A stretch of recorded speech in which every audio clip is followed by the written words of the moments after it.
Now we're live. So listen, now that we're live, I wanted to say something. Facebook still won't let us get back in. Now that I want me to prove that I'm me. And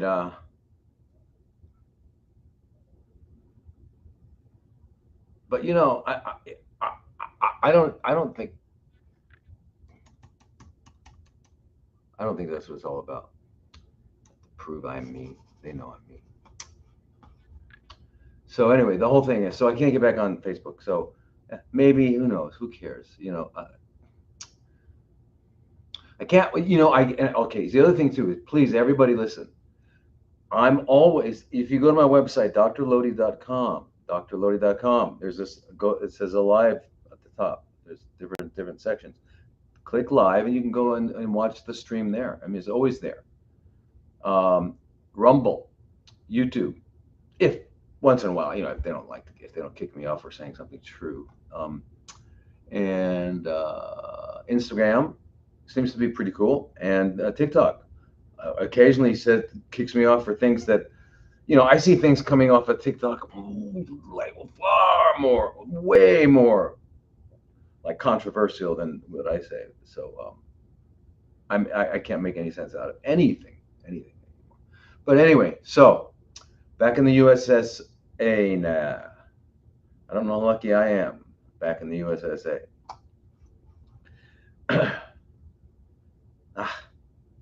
Anyway, you all, a lot of you are not, so you're not here, so it's great. So let's get into some questions, because this is not why we get together. Where are those questions?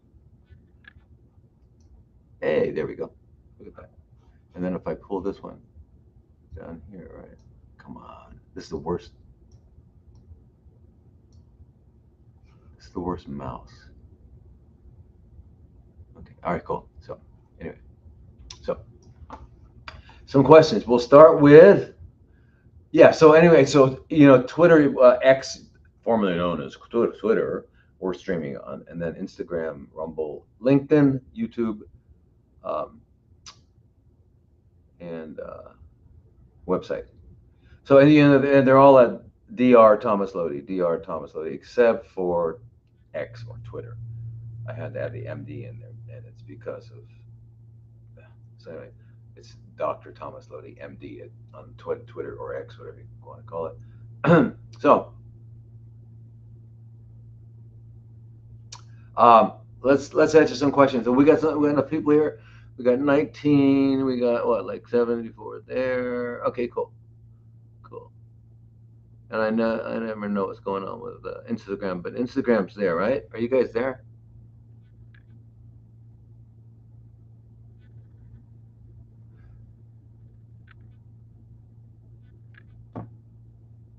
Wait a minute. You guys are all on.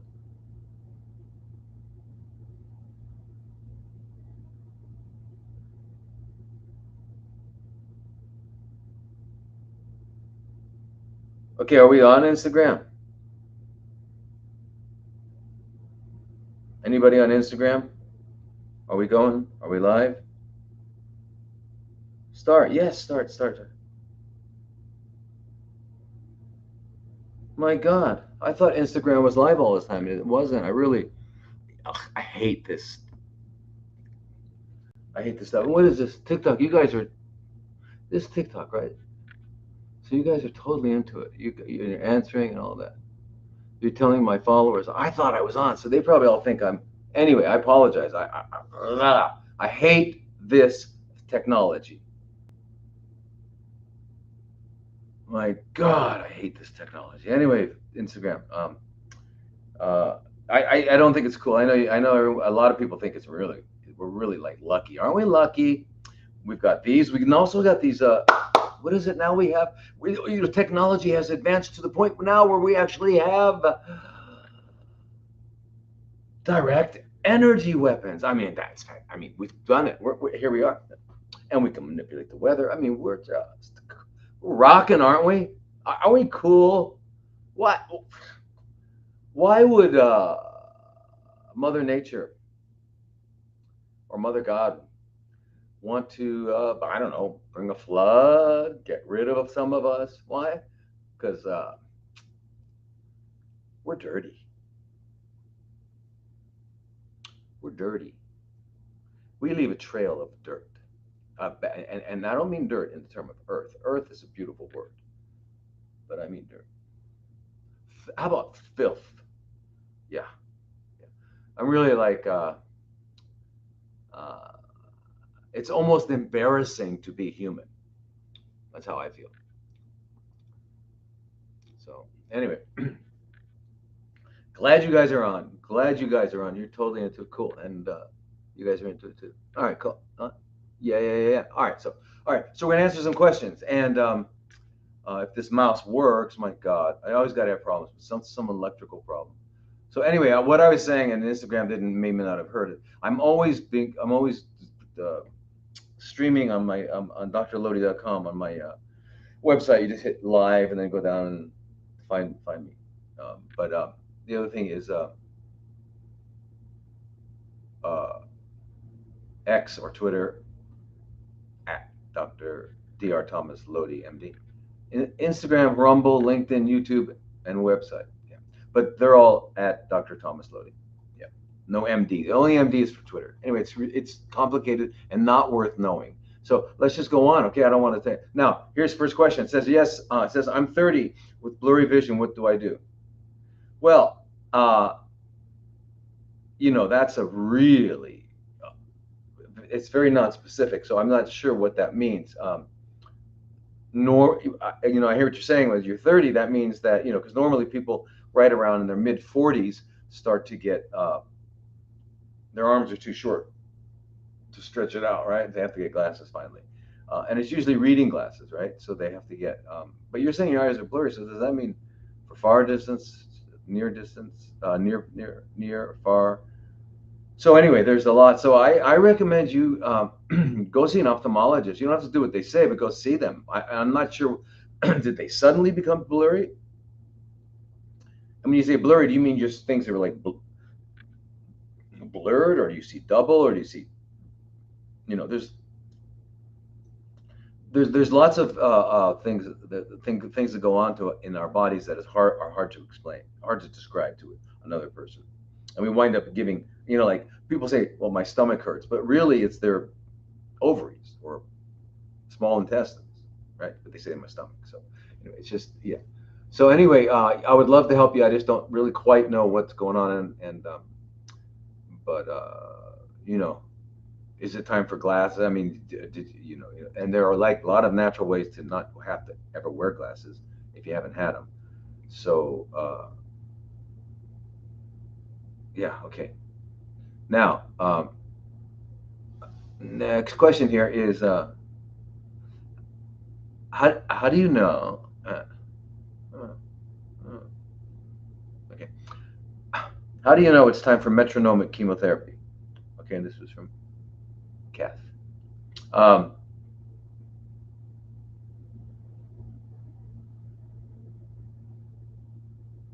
well, if everyone got a chance to see the last podcast that came out, I did it with Dr. Donato Perez Garcia III, right? Who's in the lineage of IPT, right? His grandfather was the one who was playing around with insulin back in 1928. I thought it was 36, but he gave a really beautiful. It's beautiful. Watch the last podcast. So we're going to have a series of those podcasts about insulin potentiated therapies, because it's really important. Remember, insulin is something our body makes. Our body makes it, and it has a really important, several important effects, right? And those effects are, mainly do they increase the ability of cells to absorb whatever's around them, number one, and utilize them. So you actually get better. It's a more efficient, um, eating, digesting, assimilating, absorbing. Actually getting it in your cell. It's good. So now that's that. And then it also, it's also very important for carbohydrate metabolism, right? For glucose and glucagon and all those different things, and for fat metabolism. And so it's really, really an important thing. However, when it comes to using it for, the way we use it as what's called a biological response modifier, you've got to know how to do it. You've got to be trained the right way. And unfortunately, I've seen way too many people saying, doctors saying, they do IPT. And then I talk to them about how way they do it, and they're not doing IPT at all. So that's why I did this podcast with Dr. Donato, because this is the man. His grandfather invented it, and he gives you a beautiful history of IPT.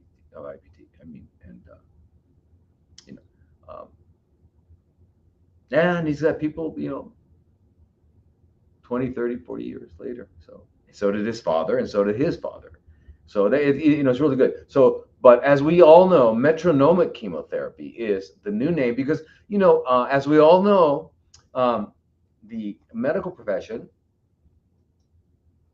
has the emotional. If we had to give the medical profession an emotional age, I would say somewhere between 15 and 17. Because everybody knows what low dose chemotherapy is. So we got, remember, we're special. Yeah, we're special. Listen, we got in the medical school, and you got to be in the top 10% to get in the medical school. And so we're like really cool. We're really cool. So as soon as you get in, what happens?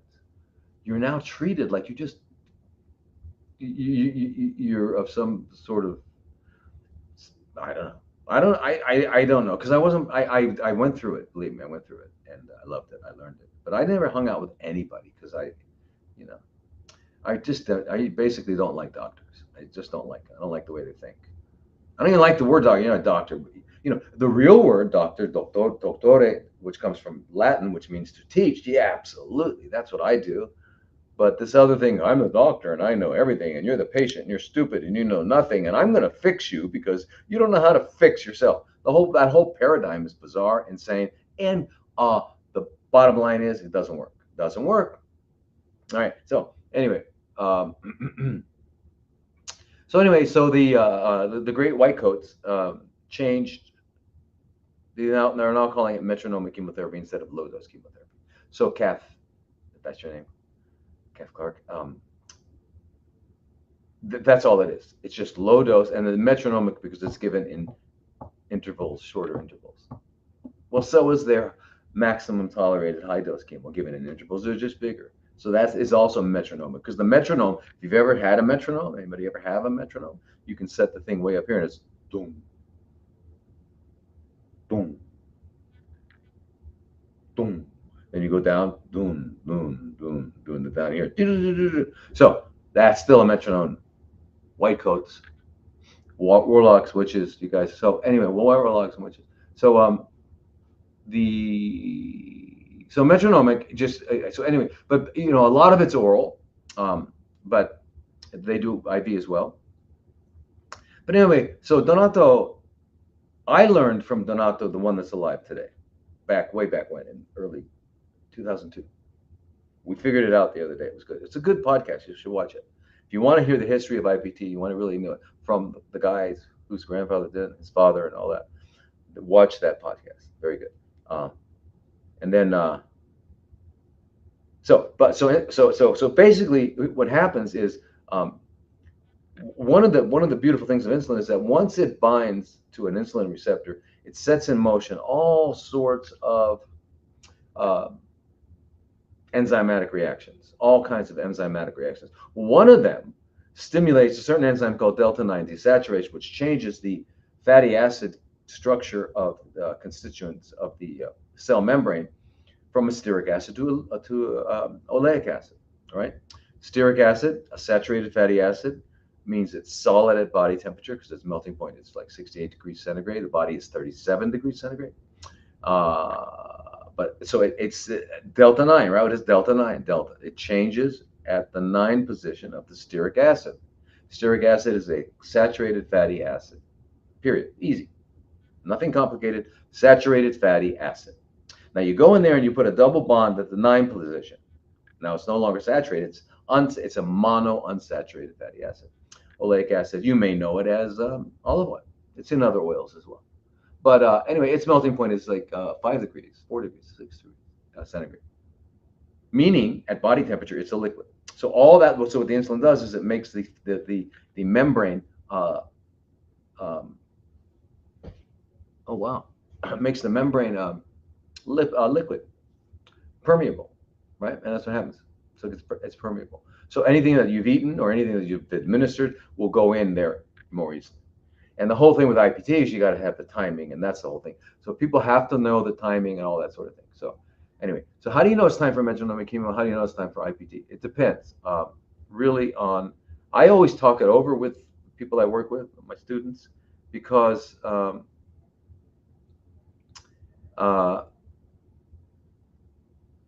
you know, there are so many circumstances, but you know, pretty definitely it's time when you've got you know, an impending major problem with breathing or eating or going having bowel movements or you know, anything like that, or you've got you know, a lot of pain or something. You know, there's a lot of any situation where it's about to become extreme. You're going to need something just to move things along quickly, because all the other natural things we use don't work as quickly, right? And so when you need to be urgent, you need to be urgent. You know, and then sometimes you have to even be more urgent than that. You know, if you've got something growing in your brain or on your spine and it's causing problems, you got to, well, hey, you got to radiate it. Use a radiation. And with all these things that have any toxicity at all, you do them short term. You do them short term. You do them for a couple of weeks,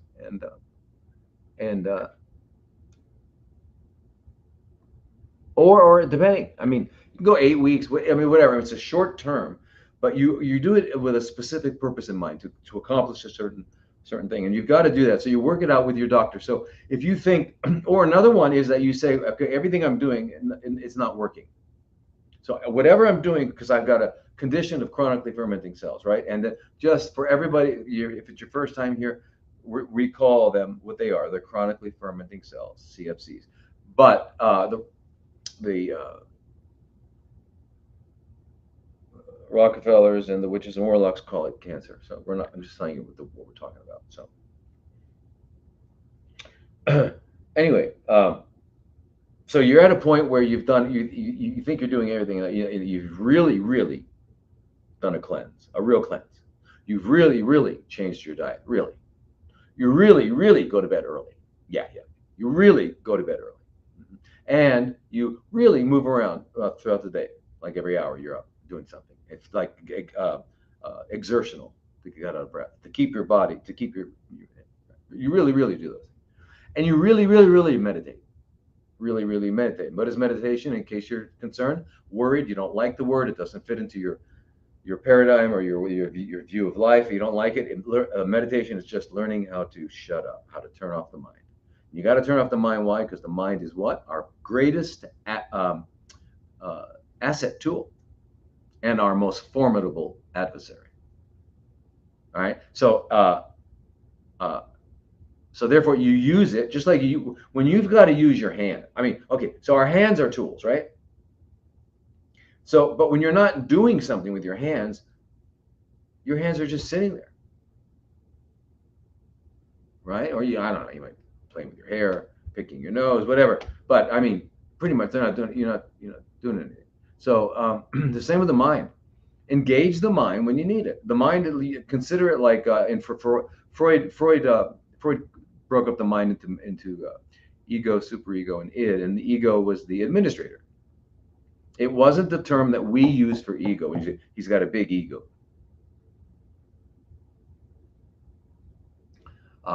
He's got a big ego. It's not that. An ego in his terms, and I like that, is just the administrator.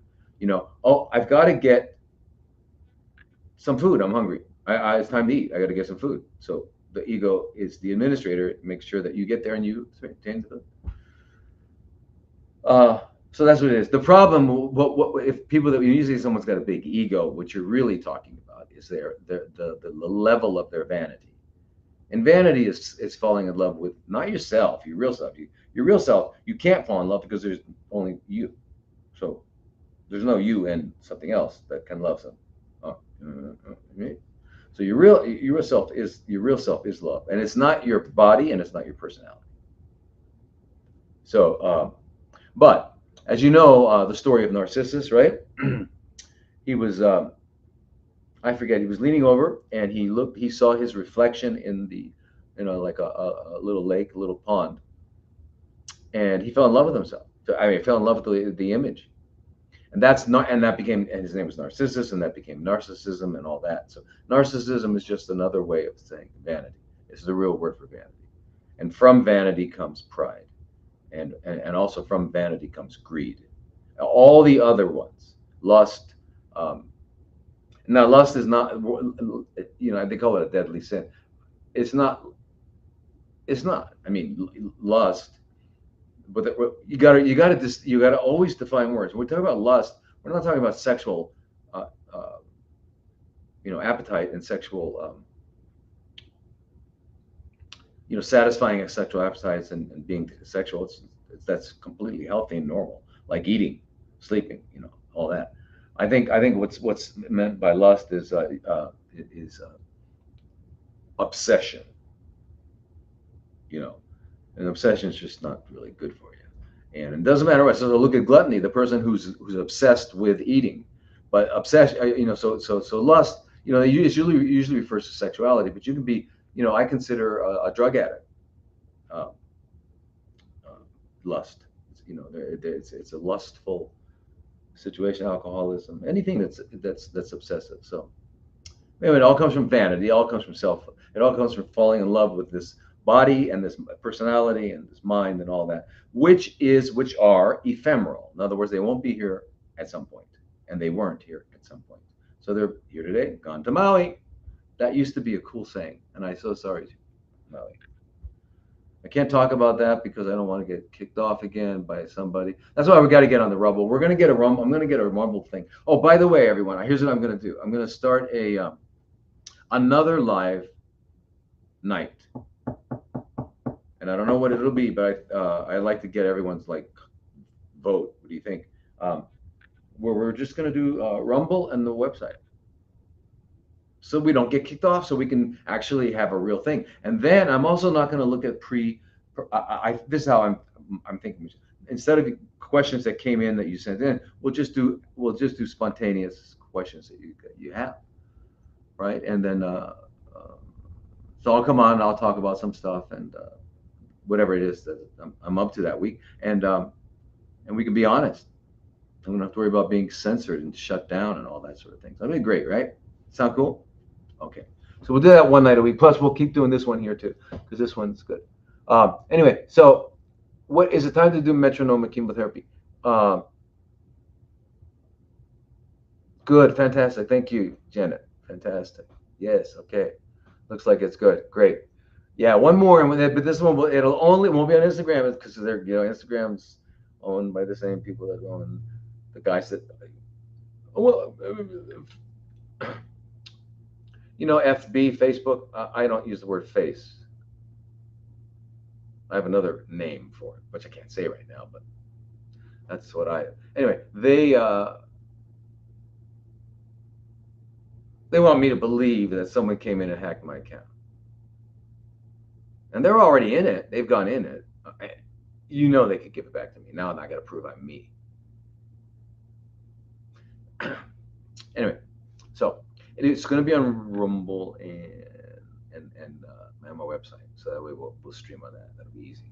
So if you don't have Rumble, if you're in a country that doesn't have Rumble, because someone was France was saying they don't have Rumble, I think. So for that, and that person, I think it was a woman, recommended another thing called we began with an O. Anyway, we're looking into it. And if we can get in it, we'll do it because I guess that's okay in France. But again, I don't know if that'll be censored. But so anyway, so that lady in France and other people in other countries that might not be able to have Rumble will be on the website. So anyway, so metronomic chemotherapy is a low dose chemotherapy, and it's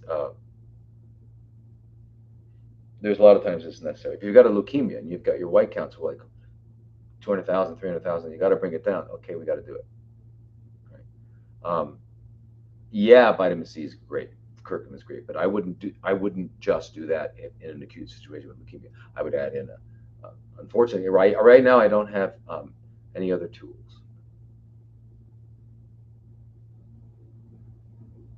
I don't know what I just saw, but anyway, so metronomic chemotherapy is, but with insulin is what I would do it. You potentiate it with insulin. All right. How do you balance your hormones? You need your life back. I know you do, Claire. I've got to talk about that. We'll talk about how we balance hormones. But let me finish this one thing. One question here. Uh, so anyway, so if you think you're doing everything right and you're eating and shutting off the mad crazy uh, monkey inside your brain um, through meditation, and things are still happening. Usually, what happens if a chronically fermenting cell condition is still going? It means we haven't quite found what's underlying it, and we've got to always look at dental cavitations. We've got to always look at uh, any kind of deep infections that get into the mouth. Is very, very important because the teeth are on meridians that connect to organs, and it's just all very, very beautifully complex. But it's also a source for chronically um, uh,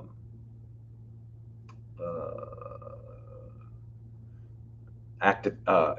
It keeps the immune system like buzzed, right? And so imagine you had a couple things going on. Your immune system's going, ooh, and then for sure unless you're doing colonics, you got a colon full of waste.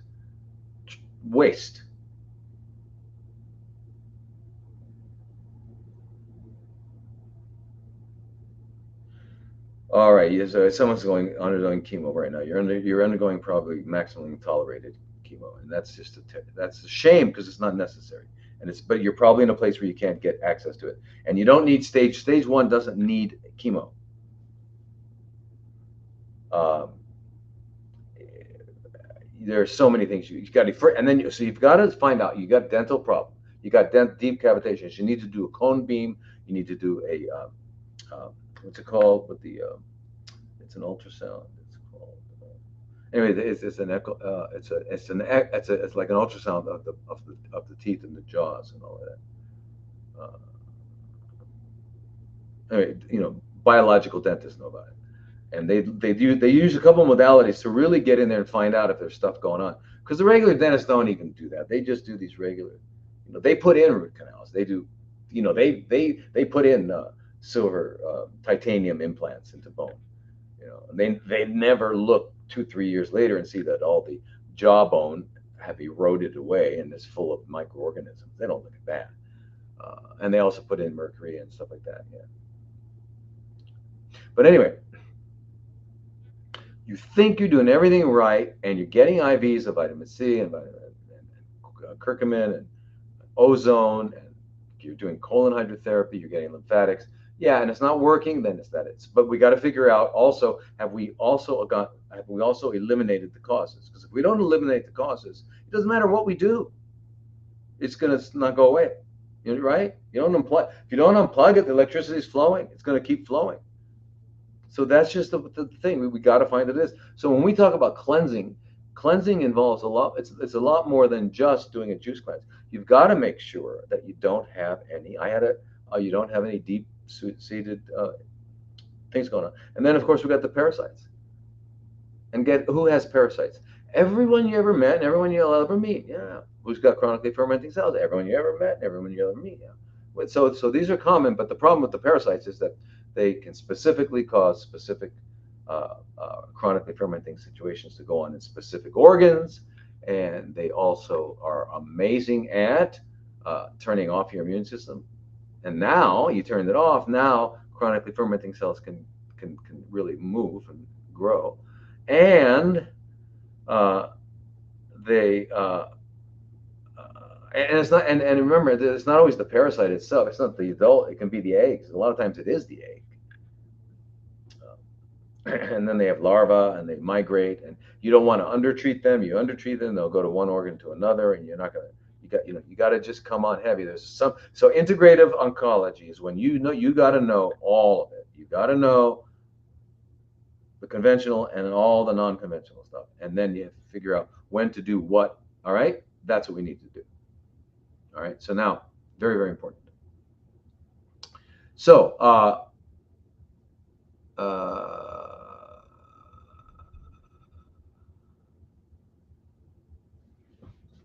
one thing I like about coming to the U.S., I get this great water. Someone's going to tell me how bad it is, but hey, it's in glass.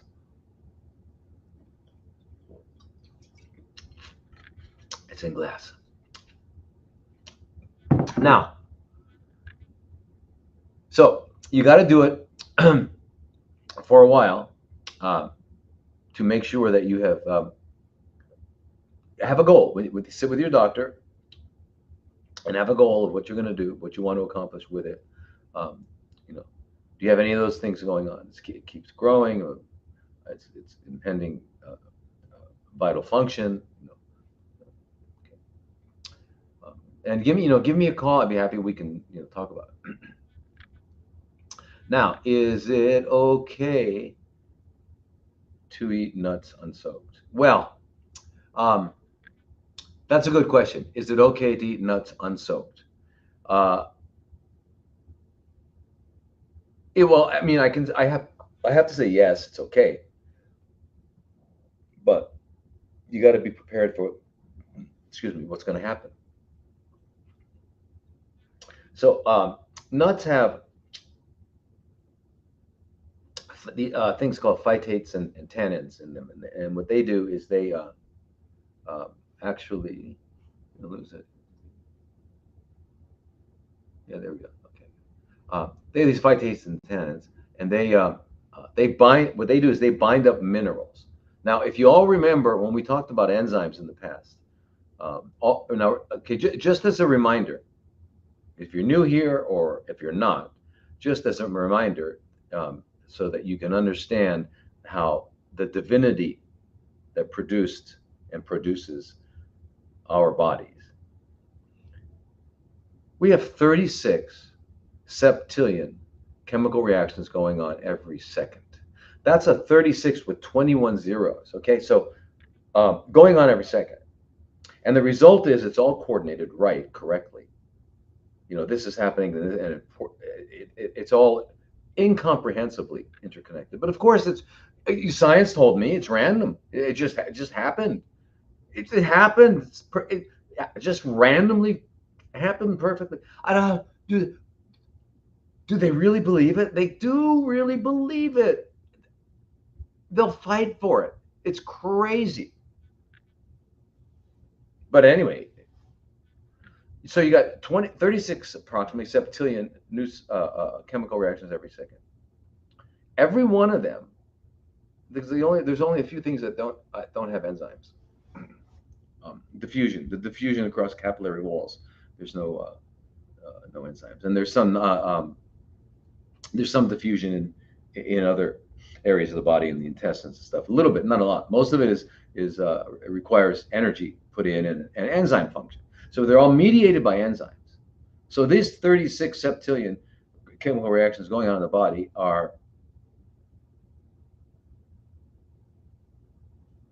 okay. Parasitic mediation. Okay. Are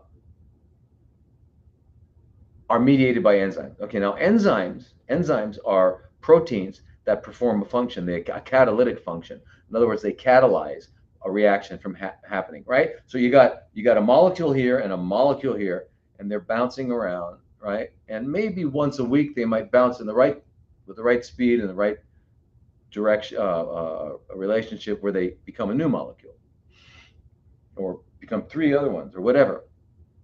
Well, if you had the enzyme in there, what would happen? You'd get 1 million of it per second. So that's what it does. And I was talking there specifically about the catalase enzyme, which turns hydrogen peroxide into water and oxygen at a little over 1 million per second. You can look that up. That's pretty incredible. So you got all these things going on.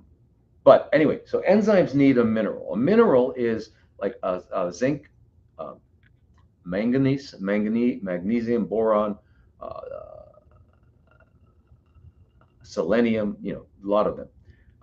And they're actually like the battery that allows the energy to flow, the electrons to flow into the enzyme to make it work. I mean, that's what they are. I mean, they're really important. We overlook minerals, how important they are. Anyway, the point with unsoaked nuts is that these phytates and tannins are there on purpose. What they bind up those minerals, they bind up the minerals so that the enzymes that would allow the nut to start to uh, germinate doesn't happen. That's the survival of the plant, because the nuts are the seeds. So the plant, and so nuts and seeds are the same thing. So the plant, doesn't want to germinate when it's in the tree, right? It falls to the ground first, gets the dew covers it, or rain, or whatever it is. It unlocks and it dilutes the tannins and the phytates, and then it comes to life. Then you got all the energy. So that's what happens. So anyway, if you don't do that, so if you don't soak it and you eat it, you're going to wind up getting gassy and feeling full. You won't be able to eat that much, and the bottom line is you're not going to get as much of the nutritional value at all out of it. So you can do that, yes, but it's certainly much more it's much more healthy to soak nuts. It's easy. Grab a handful of walnuts. Grab a handful of um, uh, walnut almonds, cashews, Brazil nuts. Grab a handful of pumpkin seeds and sunflower seeds. That's a good combo. Just put them in a bowl. Pour good water that you would drink into on oat to cover it. Soak it, and go to sleep that night. When you wake up in the morning, they'll be perfect. You can rinse them off, put a little bit of salt on them, and just chew them. Eat them for snacks. They're really delicious, and uh, yeah, and you've got rid of most of the phytates and tannins. Yeah, yeah. So um,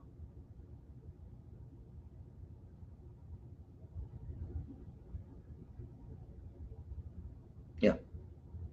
Okay, so now I just saw somebody said, listen, all the anti-parasitic, let me tell you about all the anti-parasitic. The difficulty is, depending on what country you're in, the difficulty is in the USSRA, you have to have a prescription,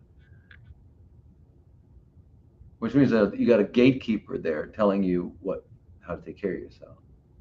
Now that's good in most cases because I mean in a lot of cases that would be good in a lot of cases if the doctor was trained in and understood health and healing, but they don't. They study this mythological thing called disease and how to conquer it. Military, get rid of it. That's what they learn. They've got weapons, tools. The war against cancer, the war against terrorism, the war against drugs, right? The war against well, I mean, everything's war. What is this? Why is it? Why? What is war? It's not war. There's growth. There's interactions. There's harmony. There's cooperation. Right? The whole thing. My whole problem, and I know a lot of you won't like this, but my whole problem with sports is that sports teach competition. They teach that I want to beat you. I want you to lose, and I want to win. I don't think that's cool. Why don't we have some sort of what we call a sport where we all have to cooperate to accomplish something?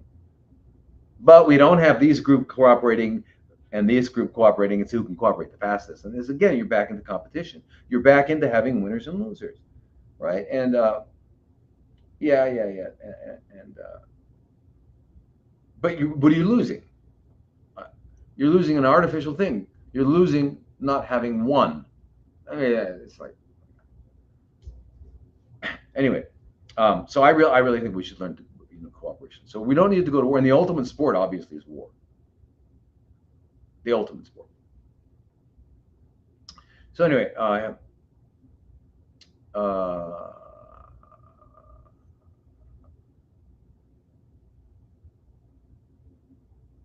Therefore, in the U.S., you have to get a prescription. You got to go to a doctor, and the doctor is you're not going to run into any. It's very rare. You got to if you go to Dr. Simon Yu, in Simon Yu in St. Louis, he'll be able to get them. Or you find another doctor, uh, they'll write the prescriptions. They're really hard. Otherwise, you can go online. There's several places online you can go to get niclosamide, to get fenbendazole, to get.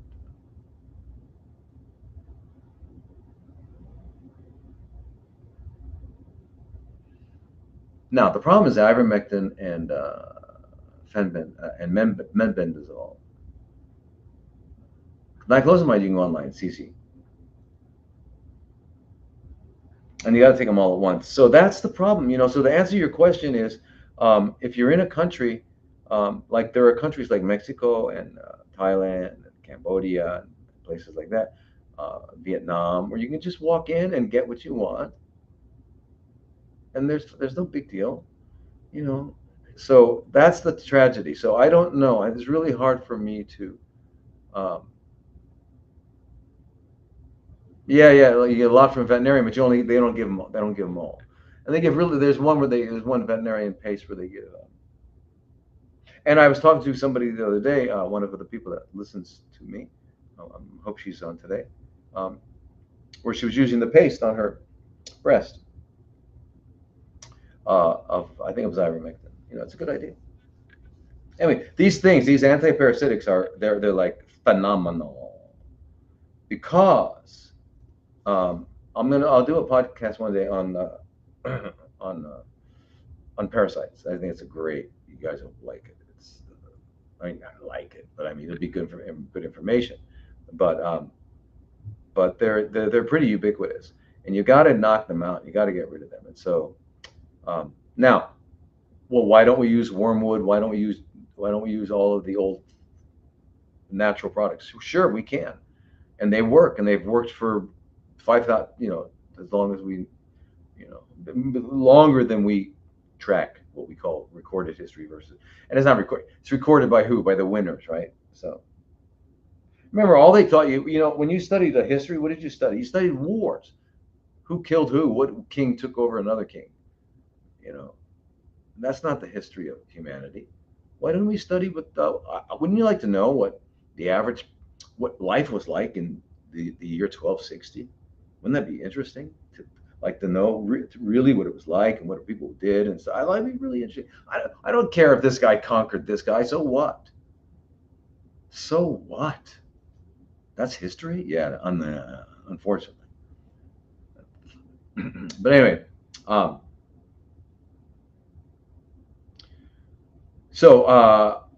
yeah, I would say, if I would say, go to Dr. Simon Yu, but he's not taking new patients right now. But there's got to be some other doctors around in the U.S. I don't know. That's and Europe. Europe's the same. You get the same kind of nonsense going on. But in Europe, it's even worse because even if the doctor wanted it, you probably couldn't get it. So I don't know the answer to that. I really don't.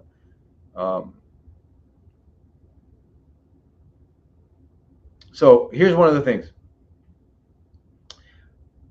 I want to tell you why I've hesitated to write down on the website what it all is. 'Cause I have to write it in a way. Listen, we live in a bizarre world, right, where people are always trying to get rid of you. And if I write down something, it's a prescription medicine. It could be interpreted that I'm ordering medications for people that I never met and never did a physical examination on, and that would be,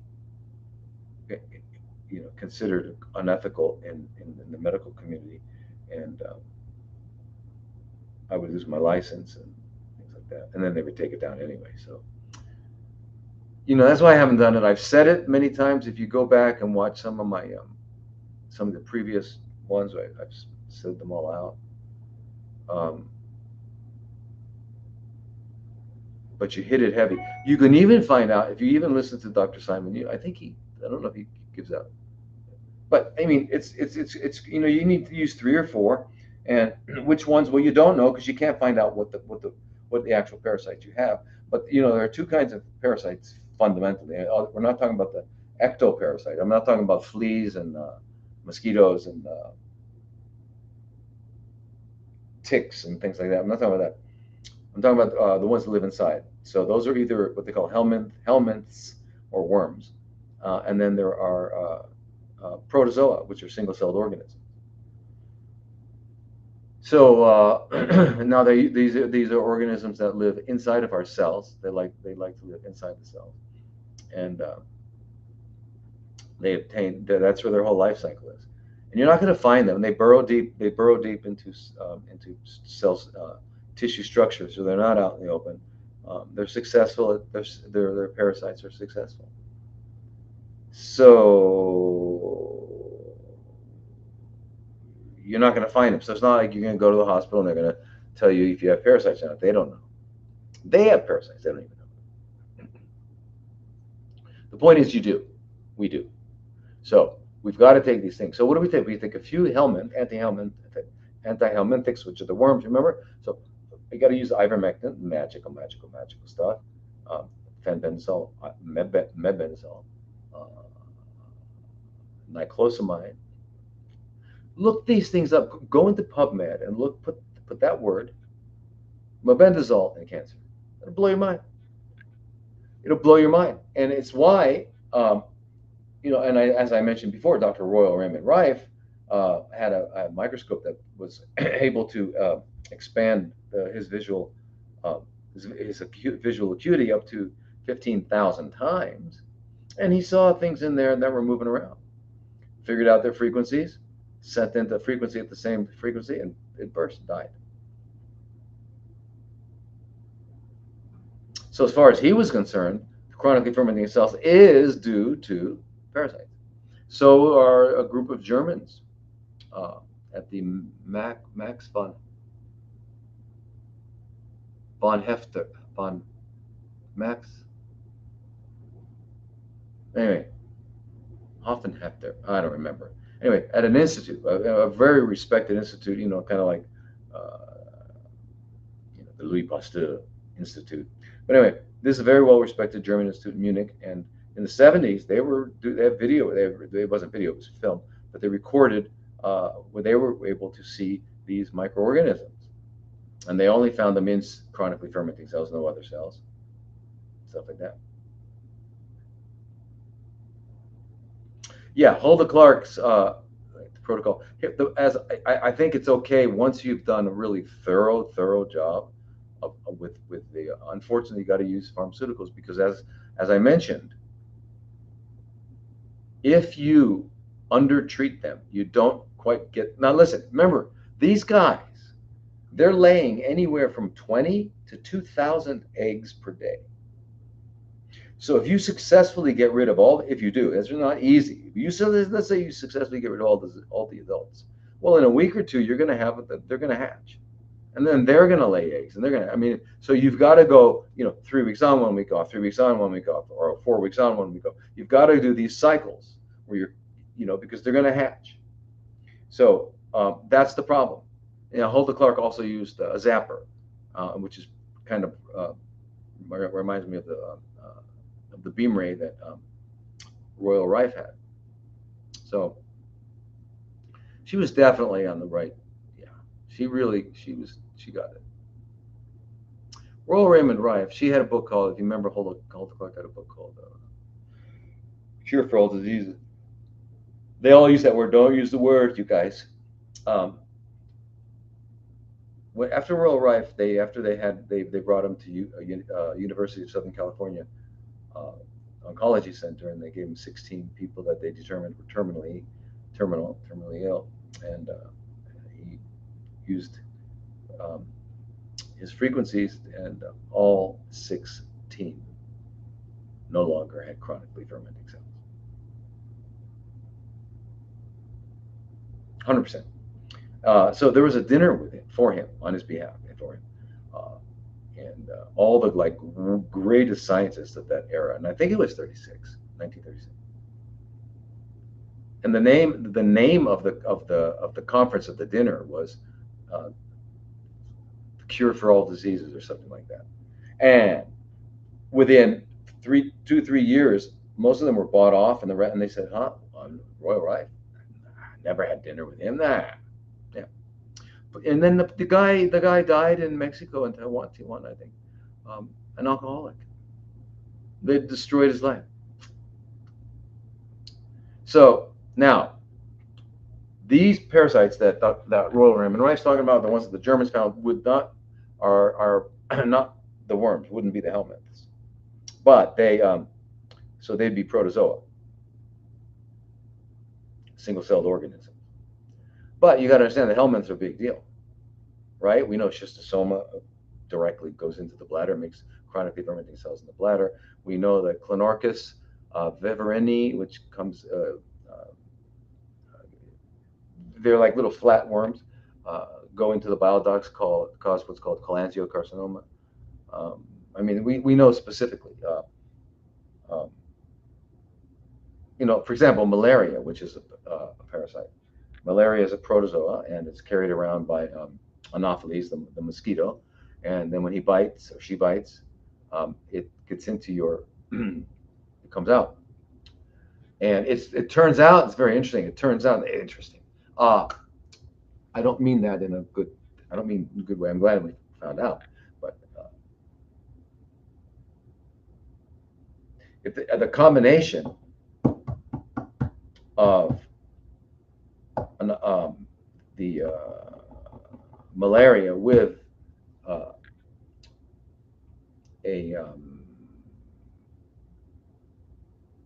hepatitis B you have a much higher incidence of developing Burkitt's lymphoma. And Burkitt's lymphoma is a lymphoma that usually starts in childhood, and you see that in Africa and stuff like that. Who can help with the parasites? Oh, okay. Accidentally, yeah. So then, listen. Nobody, Dr. Simon, if you can get to him. Other than that, you gotta leave. You gotta go into a country where it's more free. You're more able to walk into a drugstore. Like Mexico, you can do that. And Thailand, Cambodia. I think in Malaysia, to some degree, Myanmar. Definitely not Singapore. Singapore is like, I don't know. Singapore is like the USA on steroids. It's crazy. USSA, back in the USSA, boy. You don't know how unlucky you are. Check out that song, you guys. Anyway, and then the other thing I didn't mention. So we want to make sure that we're going to get the protozoa. So that's tinidazole, and metronidazole does the same thing. Even prosaquantol does, and ivermectin gets a few of the protozoa. But you got to get, and then alinea, which is nitazoxanide.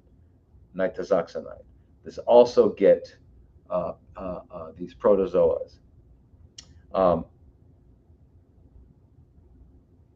And you got to take most of them in high doses, 3 times a day, 3 weeks on, 1 week off, 3 weeks on, 1 week off, 3 weeks on, 1 week off, because and one of the things that they do that's so diabolical is that they change your gut, your biome, and they change it. They so some of the ones that are some of the microorganisms that are really do a lot of good, healthy things for you die, and then and are knocked off, and then you get an imbalance. And it's very, very bizarre that it's now being found out that with certain people that have chronically fermenting cells in their breasts have a certain ratio of different kinds of microorganisms in their gut.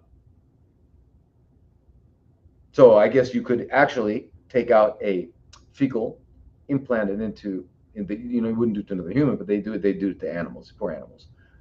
But they do that, and they can cause that same particularly fermenting mammary fermenting cells. Or they can have someone who's got a uterine, or someone who's got a prostate, chronically fermenting prostate cells. Or yeah, so I mean, and what I'm saying is they're associated with a specific type of dysbiosis. Dysbiosis means imbalance in the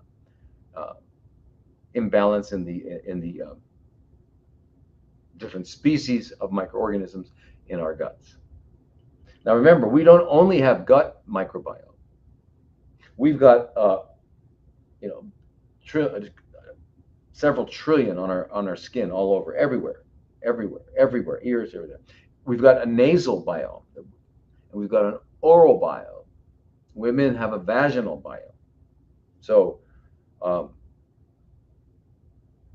they're everywhere, and without them, we're dead. So the thing is, but they get disturbed by these parasites. So we've got to take care of it. Now, let's go on to the next question. All right. So now, how should we cook? How should we prepare cook? Can we eat raw soybeans? Yeah. Well, see, soybeans are.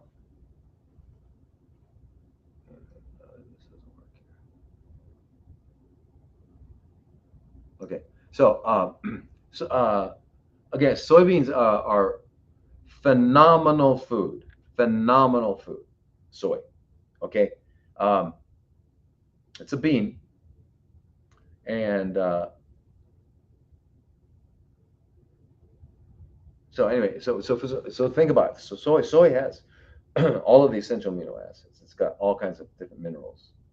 Um, it has phytoestrogens that are just really, really important, because these phytoestrogens, whether you have chronically fermenting prostate cells, chronically fermenting breast, ovaries, a uterine. Remember, everyone, there are two types of receptors for estrogen, alpha and beta, and the beta usually shrinks things, the alpha grows things. Well, phytoestrogens from soy shrink, and the same phytoestrogen from flaxseed shrink. And flaxseed also downregulates. In other words, it makes less of the alpha receptor, the one that's going to make things grow. So there's less of it. So it not only gives you the phytoestrogen, it does that. It's amazing stuff. But so how do you cook? So the same thing goes on with it. You got the phytates, right, or what they call phytic acid in the soy also. That again will prevent you from getting all the different benefits that you want. Now, there's different ways of making soy. So if you're going to make soy, now is like edamame. Even edamame has been steamed. So you can knock out the phytates. It's great. So you're going to get more of the nutrients. Miso, same thing with miso. And natto. You got to learn to eat natto. It's really fantastic. I heard in LA actually in the Japanese Cultural Center, there's actually a natto restaurant, the fresh natto. My God, it's worth a flight. It's worth walking there to get that. You might not like the smell, but you got to get the fresh natto. And I ate it with a little bit of soy and a little bit of wasabi, and it's just like fantastic. But the natto not only has, natto not only has the soy, everything in the soy, but it also has natto kinase. Now,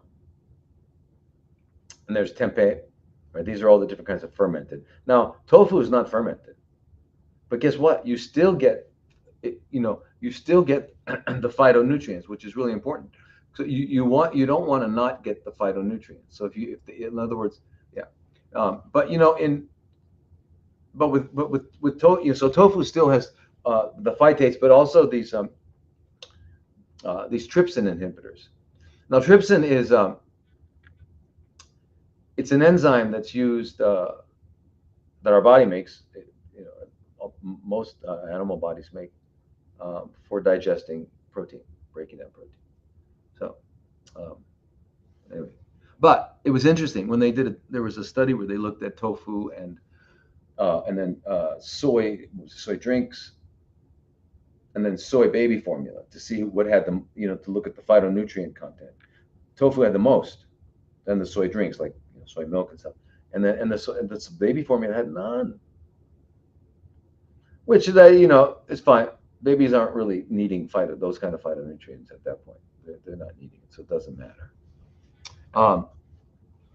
But so fermented soy, and the other thing, so the fermented soys are going to also get rid of that. So that's how you can do it. Have a miso soup, have a tempeh. You can tempeh, you can make it look like different kinds of. I guess it's kind of like a flesh, flesh foods. All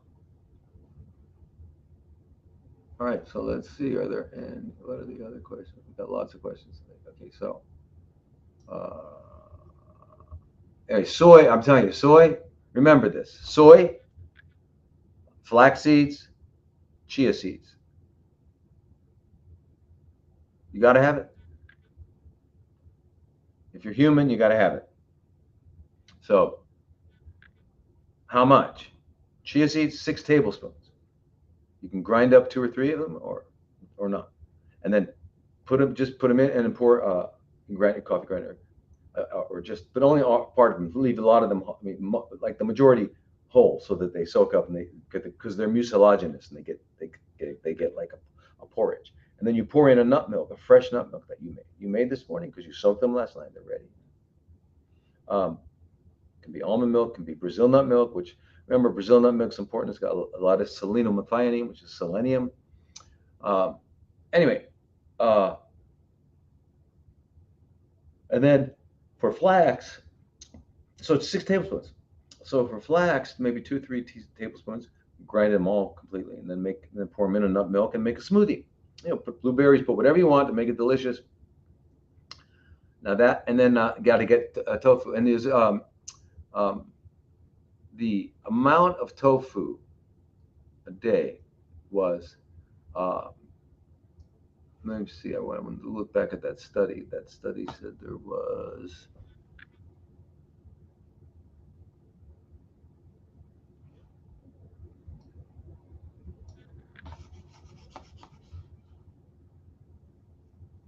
Boy, I don't like this. I don't like this. There we go. My God, I didn't like that. This mouse.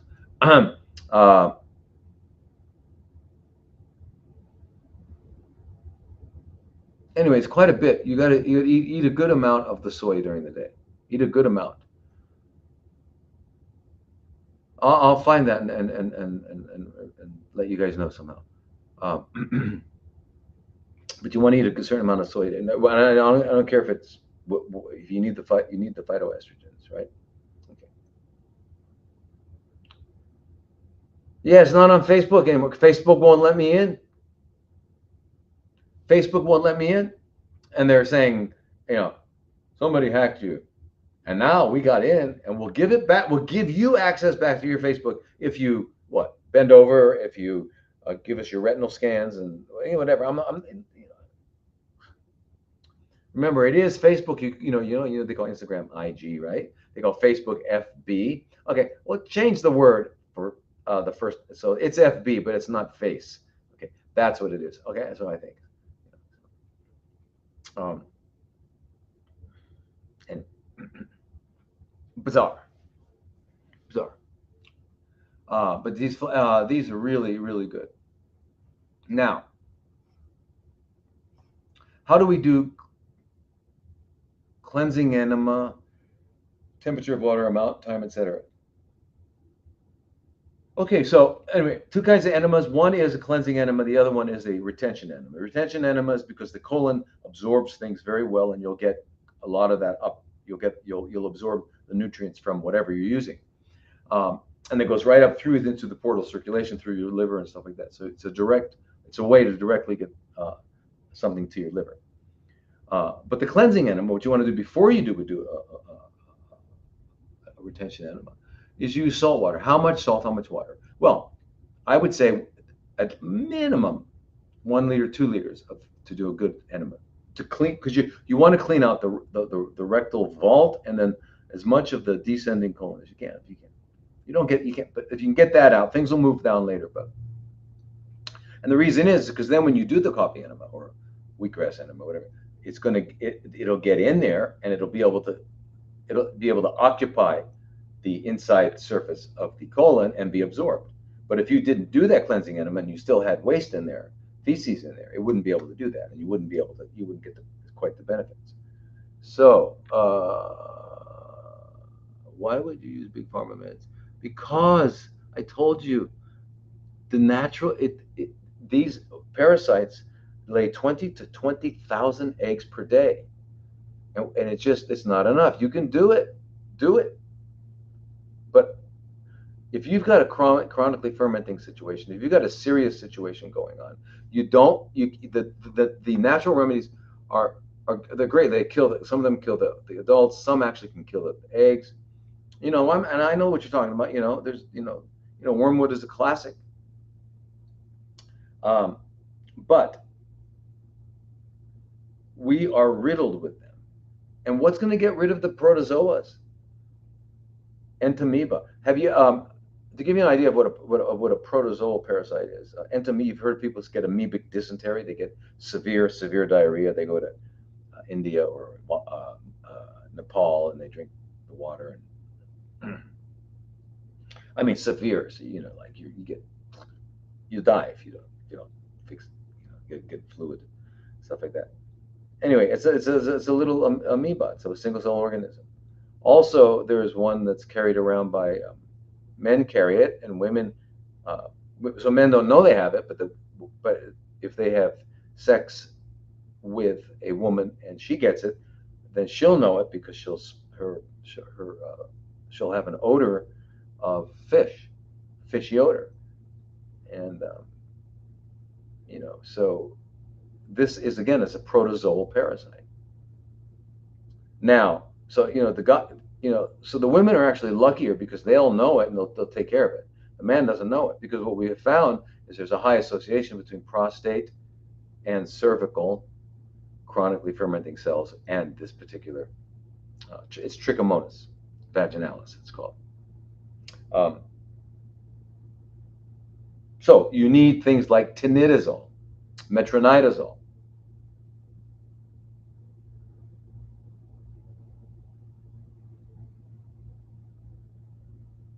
Yeah, not taking enough. One a day is not enough of it. Yeah, no.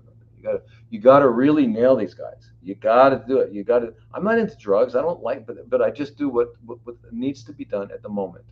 If someone's head's exploding with a glioblastoma, I can't. There's nothing natural I can give them. We got to get radiation involved. You got to know what to do. The baby's coming out, feet first. What are you going to do?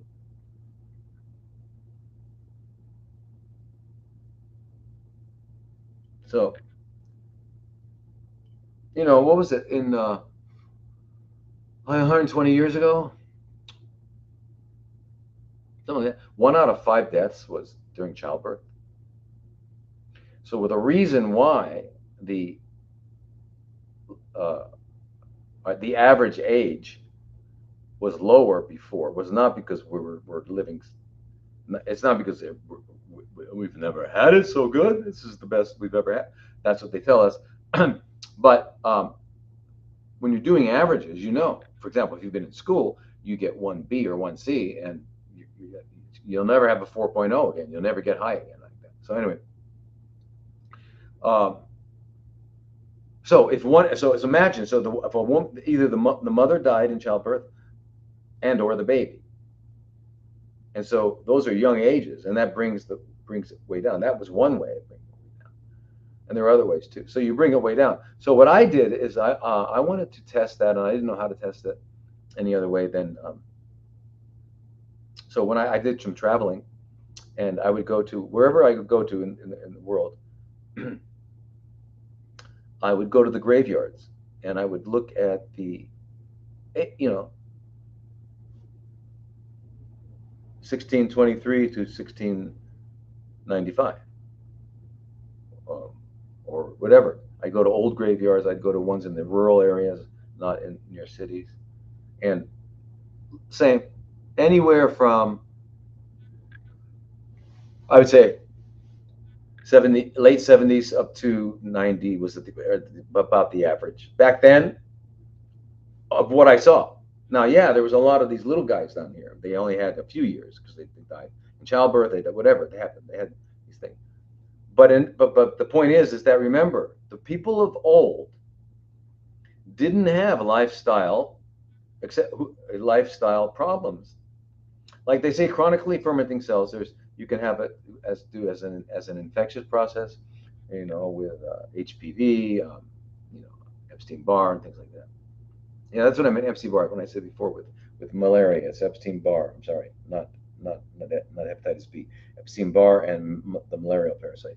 It increased, work together for Burkitt's lymphoma. But so anyway, there's a lot of what they call infectiously related CFCs. And then there's the lifestyle, which is breast, colon, prostate, pancreas. The lymphomas, I'd have to say the lymphomas and leukemias are always pretty much due to microorganisms. But it's not just them, remember, because everybody got it in that area got exposed, but only a couple of people got the chronically fermenting cells in the lymph nodes or whatever. So it's the person's ability to deal with it, right? Someone walks in the room, sneezes. There's 10 people in the room. 3 people start getting sick, and the rest don't. So was it the germ, or was it something else? So anyway, wow! Congratulations, Bobby. That's fantastic.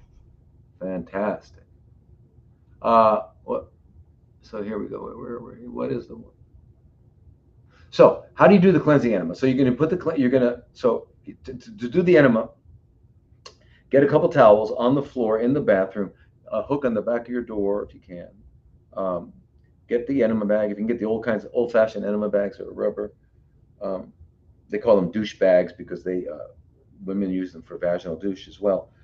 And the douche part was the nozzle was larger, and then it always had a smaller nozzle for the rectum. But you can buy kits. They have different kinds of buckets or whatever that you have, which is stupid. The original way was good. Anyway, 1-2 liters. You put salt in it. You put how much? Like about half a teaspoon per liter. You want it to be slightly salty so that you don't absorb all the water and it stays in you. You want it, if it was hyper salty, it would pull the water out. So you want it, it's about the same salinity as your blood. I'm sure everybody's had a cut, and you've licked it, and you've tasted it. So it's just a little bit of salt. Yes, you lay on the floor. You got a pillow for your head. You can put your legs up on the door. Put 2 or 3 pillows under your hips so that your hips are high, and then you can use coconut oil, and it's really probably the best as a lubricant. You insert it, and you let the stuff flow in, the cleansing enema, and you'll get to a point where it's going to hit gas. You got to turn it off, stop it, and just kind of massage it and try to bear it. If you can't bear it, get up and let it out, but try to bear it, and then you'll bear it. It'll get through, and then you'll be able to open it up more, and you can go up a little higher, and you'll get to another gas. We're full of gas. When you go and get a colon hydrotherapy, when you go into to a good colon hydrotherapist, probably the first 3 to 5 to 7 sessions, you might not get anything out because you got so much gas. So they should be lying on the left side, and they'll be getting all these bubbles out, and they'll clear the air, they'll clear the gas out. And if you're just starting with it, twice a week. Because once you get to it, once you get past that point where you can get all the gas out, you won't believe what you have in there. You won't believe it. You won't believe what you got inside of you. You won't believe it, and then you'll understand why you were sick with whatever you had. Because we're full of waste. We're full of toxins. At that level in the colon and not quite as perfectly functioning kidneys, and then cellular waste and things like that, and we don't move around. So because remember, activity allows you to release waste. So anyway, so the water needs to be the same temperature as your body. So you can put the water in a glass pot and put the water and a little bit of that salt, and then you can heat it up. How do you measure without a thermometer 37 degrees centigrade or 98.6 Fahrenheit? How do you measure? You put your finger in the water, and if you feel nothing, you don't feel it's cool, and you don't feel it's warm, then it's body temperature. Simple. So do that, clean it out, then you do your coffee enema as a retention enema, or uh, uh, wheatgrass or whatever you want to do. What is the number one thing to do health? Really, it's a interesting question because there's not one thing you can do. Is health. I don't remember. Am I still with you guys here? Here we go. Yeah. Okay. Health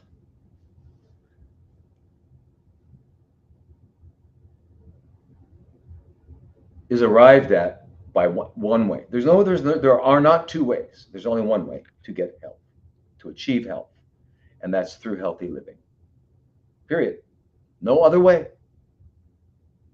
No other way. So really, the answer to your question is you've got to live. The one thing you do is you live healthy, and that means going to sleep early. That means moving around all day. That means eating human food, um, with a big gap of not eating, and that means stop eating before you go to sleep, anywhere from 3 to 5 hours, depending on your age, and um, and eating human food. Big deal. It's very important. Um, and you got and getting good quality food is a hard thing to do, and that's why where supplements come in, because we just don't quite have it. Yeah. Anyway, but if I had to say, if there was one thing to start out with, go to bed early. Because if you go to bed early, you're going to have energy, clarity, motivation, and willpower. And then you'll be able to do the rest of the things.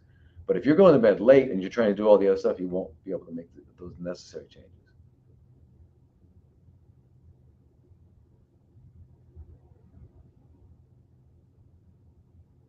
Okay, so here's the question: is flax oil cold, never heated, good?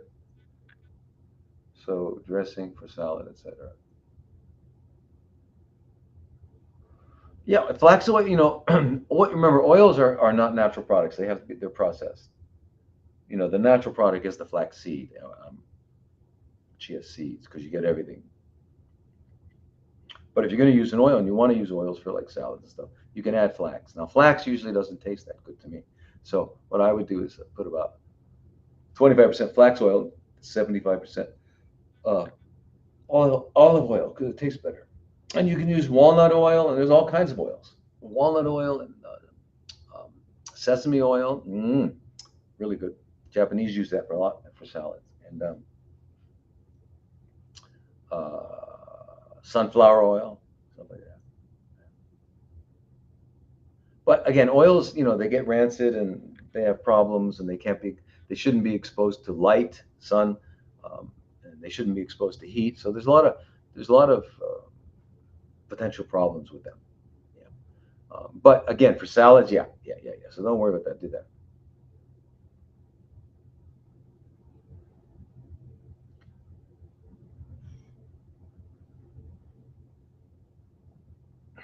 So here. Please provide us with the detailed parasite cleanse for. I can't. What I gotta talk to, I guess, a lawyer and find out how I can write it out so that. But then the problem is getting it. Uh, Jeez. Is it bad to do coffee enemas with breast cancer as they cause increase in glutathione? Okay, again, chronically fermenting breast is the same as, they're all the same, except that there's some differences, but it's not in the actual chronically fermenting cell part. The difference is in all of those different ones, whether it's in the colon, prostate, is the organ in which it's in, which functions differently, has different reactions with hormones, etc. Now, glutathione is very important, and if you increase your glutathione, it helps keep. It's a detoxifier, so it's very important. So the question is, does it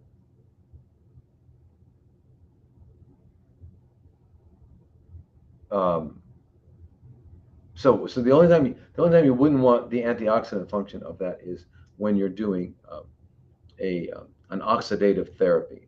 So if you're doing an oxidative therapy, so if you're doing ozone that day, if you're doing a high dose vitamin C that day, if you're doing chemotherapy, radiotherapy, and really highly oxidative therapies, then you wouldn't necessarily want to increase the blood uh, uh, glutathione. However, what you do want to increase, is what you get from coffee enemas, is the glutathione produced inside of the cell, because the cells have to keep themselves healthy and clean. So yeah, I said no, absolute no. I recommend it for breast and any colon any. You got to do that, because remember now there's not a lot of studies on it that really show it, but the idea is that glutathione as transferases increase, so you have more glutathione, you recycle it, but also um, it increases bile secretion, which gets rid of wastes in the liver, and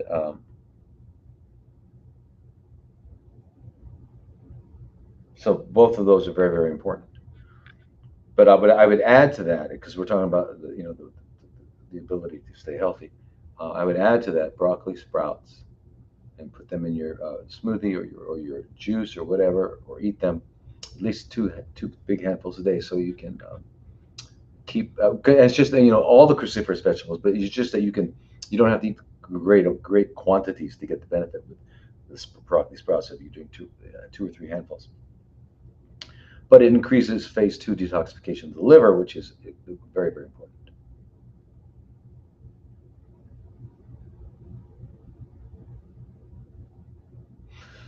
Any idea how to get a toxic friend to stop contacting me? Off topic. I know. Sorry.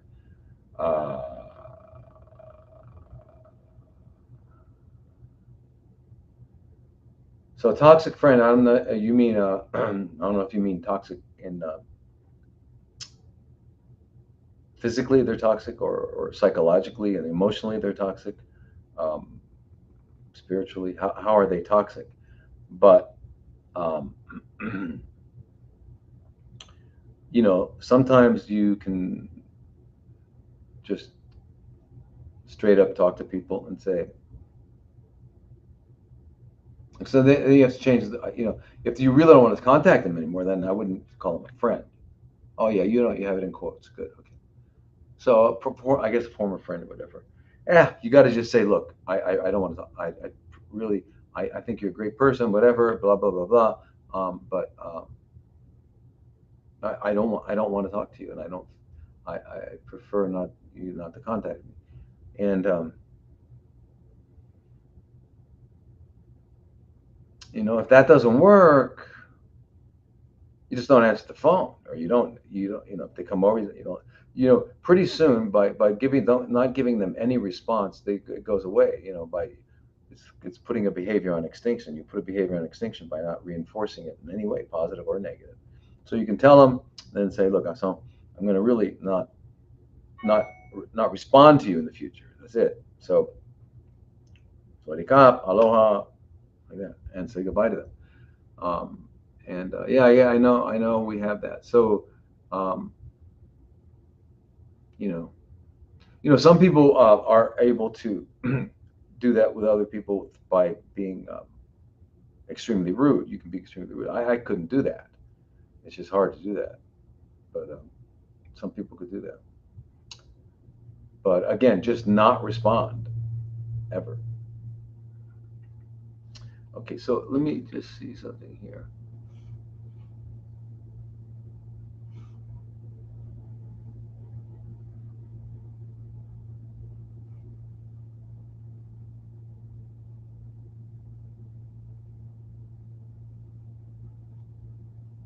Okay, Dr. Joel Furman says we need to supplement with DHA and EPA to prevent dementia if vegan.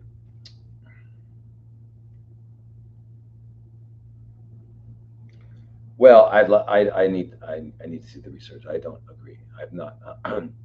Then I better watch out. I better watch out. Right? I got then I should my dementia should start kicking in pretty soon. So, uh, you see, we need 9 amino acids. They're called essential amino acids. We need a certain amount of carbohydrates. Yeah. We need essential fatty acids, which are omega-6 and omega-3, right? Um, uh, ALA and LA, right? Alpha linolenic and linoleic acid. That's what we need. Those are essential. We need those. We don't need any of the others. Now, the ALA and the LA, linoleic acid, they have derivatives of EPA and DHA. The omega-3 can turn into DHA and EPA. These are highly polyunsaturated fatty acids. And on the other hand, so the omega-6 that we need gets converted into what's called arachidonic acid, which is for inflammation, and the other for anti-inflammation. Our bodies make as much as they need if we're getting the essentials. We don't need to give ourselves the derivatives. Those are the derivatives. So rather than, Sarah, what you should do is read a book called EPO, Essential Parent Oils, by Dr. Robert Rowan and Dr. What's his name? There's two guys, there's two authors. And it will give you all the research on oils. Very, very important book for everyone to read. Do I have to be careful with the iron content in the green juices if I do a 5-day juice cleanse? Not at all. Not at all. Don't worry about it. You do your juice cleanse. You can do more than 5 days. You can do an 8-week juice cleanse. And no, don't. You're not going to get. You'll be okay. I've never seen that. I've never seen that. I've never seen someone get iron storage problems. I've never seen anyone get kidney stones. I've never seen anything like that. And I've been doing this for a long time. So there's 2 people today asking here for liver. One person has breast cells. Another one has. So it doesn't say. But anyway, but they both went to the liver, so they want to know how to do the liver. Again, the liver, remember, wherever the tumors arise, whether it's liver, adrenal glands, lung, bone, brain,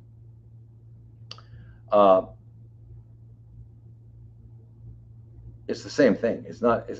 There's no difference because it's in another organ. You have to do the same thing. So whatever you're doing to, you remember 3 ways. There's 3 kinds of aspects to dealing with chronically fermenting conditions, CFCs.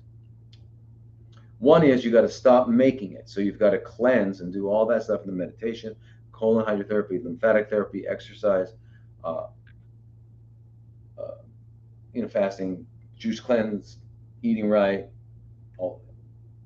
Secondly, you've got to target and eliminate the ones that are there, like the tumors that are there, without causing harm to the healthy cells. And you do that with mostly metabolic therapies such as vitamin C, ozone, curcumin,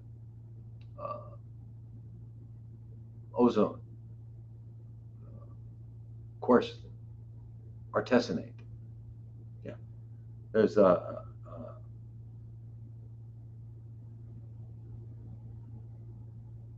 it's probably pretty much the main ones to target, turn things off, and then finally we want to wake up the immune system, because the immune system basically gets hypnotized. It gets hypnotized and it starts working for the tumors, and so that involves fever or hyperthermia, or so saunas and things like that, and if you get a fever, Coley's toxin. That's why Coley's toxins worked tremendously for how many years? Until William Coley died, Dr. William Coley died. But it was pretty fantastic to wake up the immune system, to get it back into eliminating tumors, which is what it will do. But the tumor microenvironment changes all that. So the tumor microenvironment in the liver. So what you've got to do also is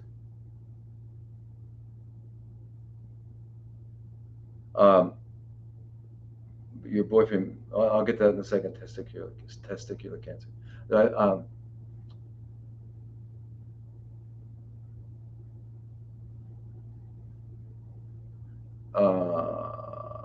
Okay, so you've got to wake up the immune system. So when I see things, when I see that we've hit a wall, we're not moving anymore, we're like stuck. We saw some shrinkage in the kind of stuff. It's got to be the immune system, or we haven't found the cause. We haven't eliminated all the parasites, or we haven't found some sort of hidden dental infections, right?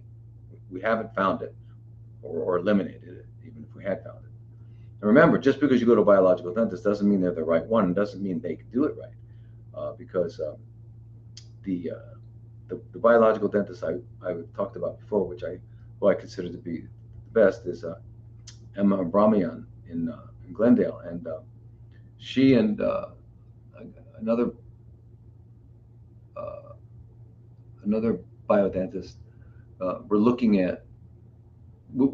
I guess they were working with other dentists around who were doing the same kind of thing, and looking at the success rate of their doing cavitation, cleaning out cavitations.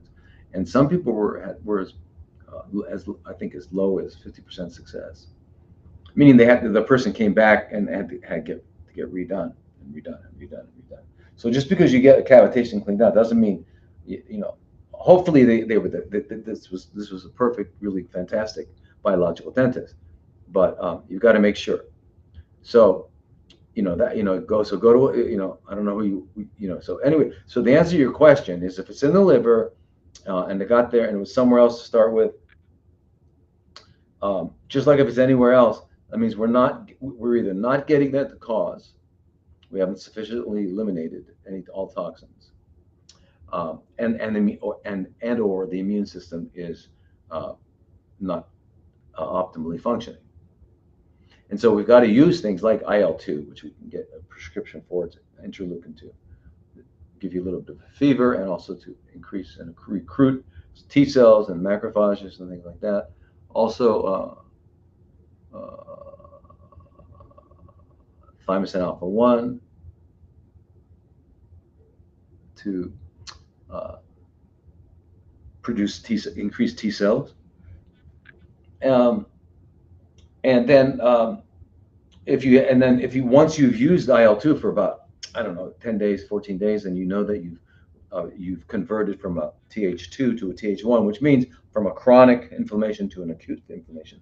Once you've changed that, and your macrophages have gone from an M2 chronic to an M1 acute, once you've done that, then you could use something like GC-MAF. And you've heard of GC-MAF, GC-MAF. And GC-MAF is macrophage activating factor. And the GC is a protein produced by the liver. It's called a vitamin D binding protein. And so the higher the vitamin D levels you have, more of that you have to produce. But these chronically fermenting cells produce an enzyme called nagalase for short, that inactivates that whole thing. And so the macrophages don't get activated, and that's a big problem.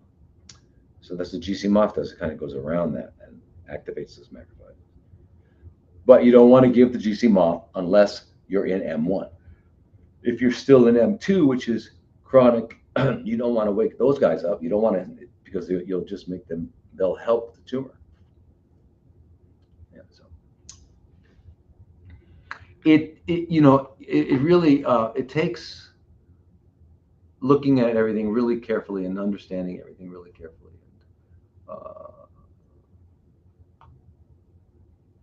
Sadly, there are not enough people know how to do that. Um, and here is, what is it? How come everything's so small? Let me make it, wait. I zoom in. That's already 125. Okay. All right. Uh,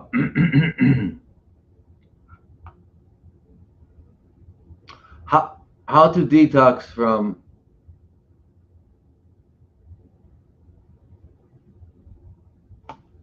the CO. Um, well, I don't know what's okay to say and what's not okay to say. So, but I mean, how to detox from injections? Somebody who had said they had 2 injections and no boosters. Um, that is a very complicated question. Let me tell you why. Because it's really hard for me to know what I can say, what I can't say.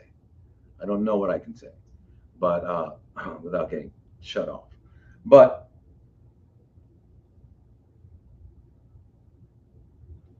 I know multiple labs have not found any mRNA and not found any spike protein. They've all found nanobots, self-assembling nanobots. Um,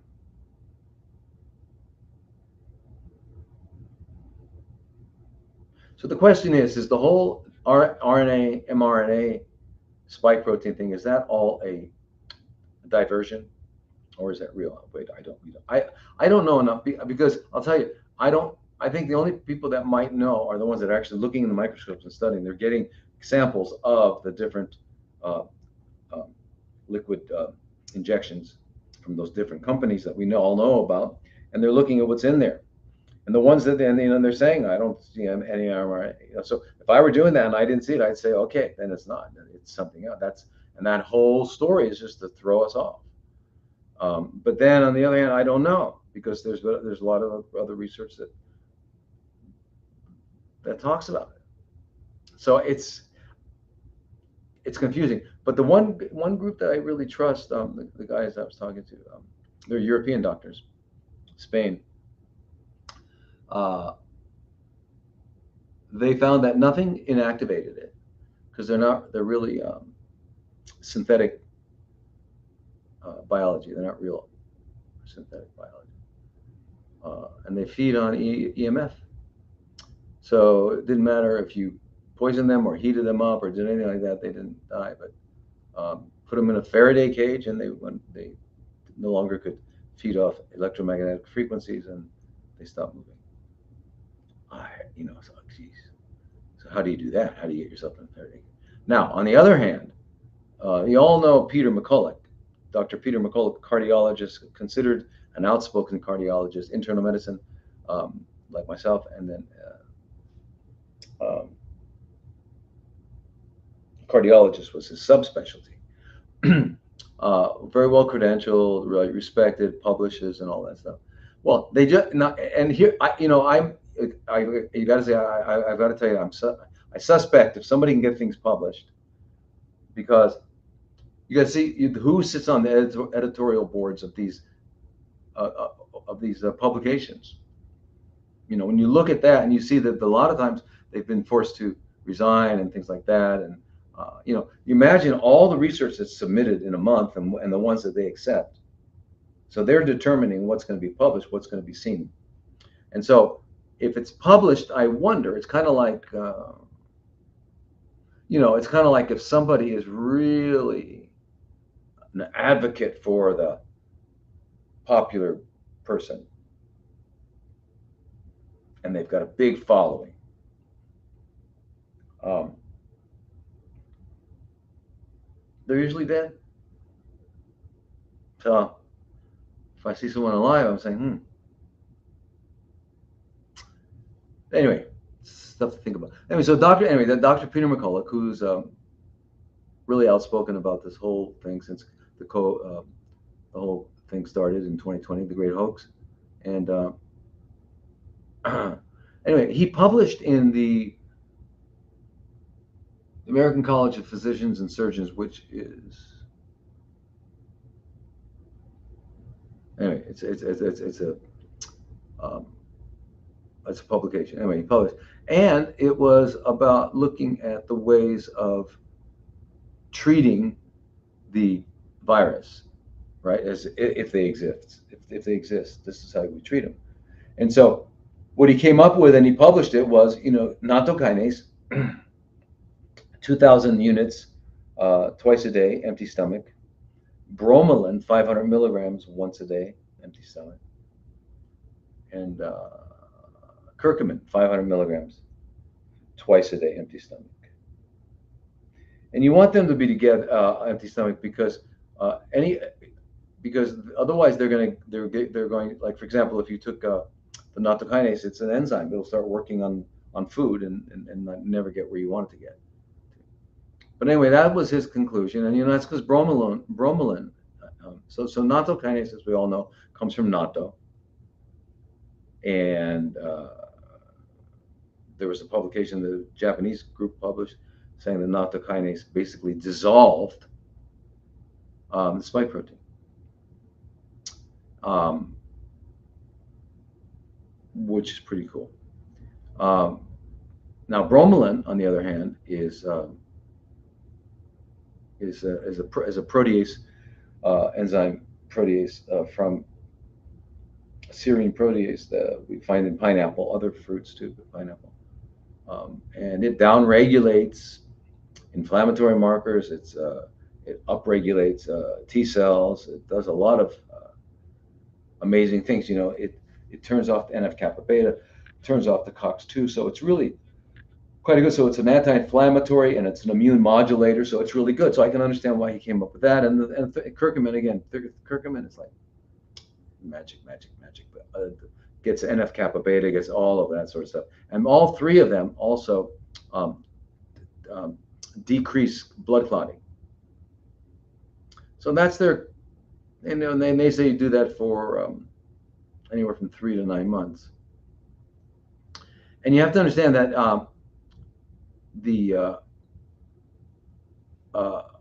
curcumin, we absorb about 3%, so orally. So we don't absorb it very well. And then when we do absorb it, it can get metabolized rather quickly. So they've made it now into nanoparticles, which are better absorbed. They get to the point. But in addition, there was a lot in there too. There's a lot of them that do that.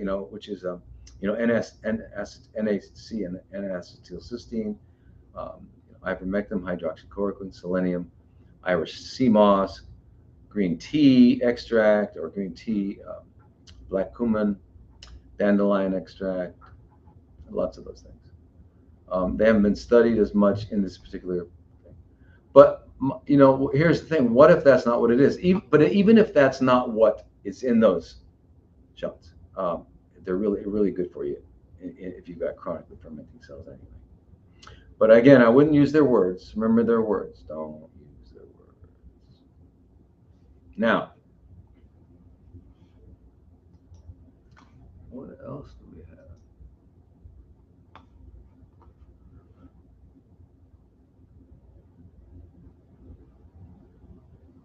Yeah, good. Okay, there you go, Karen. I talked about the nagalase and GC-MOF. That's how it works. But you gotta make sure you're already in. You're back into acute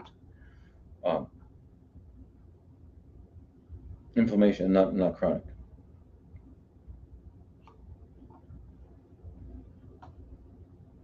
Okay, so I'm helping a friend to heal from prostate cancer that has started to grow again 2.5 years later, after it was totally healed by operation.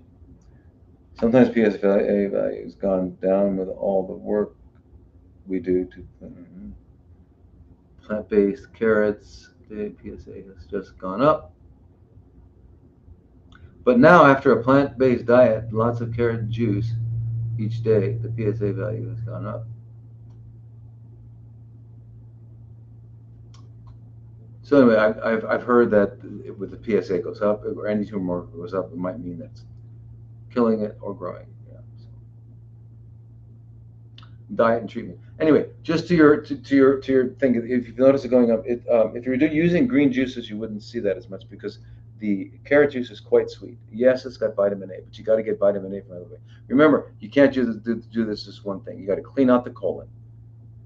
You've got to do lymphatic work with a certified lymphatic therapist. Yeah. You've got to green juices. You make them sweet enough to be delicious. So you look forward to them. So you put an apple or a few carrots, but not carrot juice, not apple juice, because those are too sweet. And the benefits you get, even though they've got a lot of really good things in them, they've also got a lot of sugar, and so that's one thing. So I'd eat that kind of food. I'd make sure you only eat within a 4 hour window, 6 hour window. Stop eating 4 hours before you go to sleep. Moving around all day long. So there's all of these things are necessary for healthy. Let me put this light on. Yay! Here we go. Okay, so why didn't I do that earlier? Sorry. We're sitting here in the dark. Now, the other thing with prostate is and breast, and if you have a simple tumor somewhere, if you go to a doctor that knows what they're doing, they can inject it with ozone, or they can do cryoablation. Sometimes cryoablation works really nicely. Remember the idea is to eliminate the existing chronically fermenting cells without damaging the non-chronically fermenting cells, the healthy cells, and waking up the immune system. You've got to do all that at once, right? So how do you know? Anyway, so you don't only look at PSA. The question. So we wonder, how do you know if the chronically fermenting cells are dying, so you should continue your work, or if they are growing and the PSA goes up? I would just, I would first of all make, I don't know if you've gotten rid of parasites, if you've done all the dental work. I don't know if you've done all that, and you've stopped eating dead animals.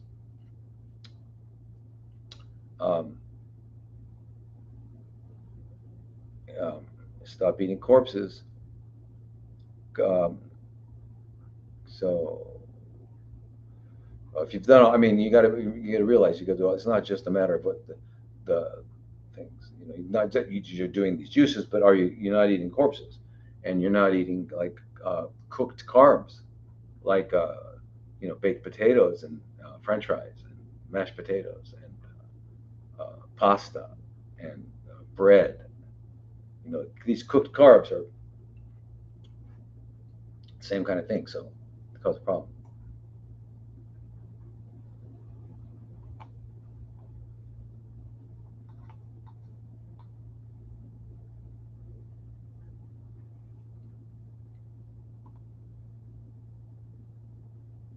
Um,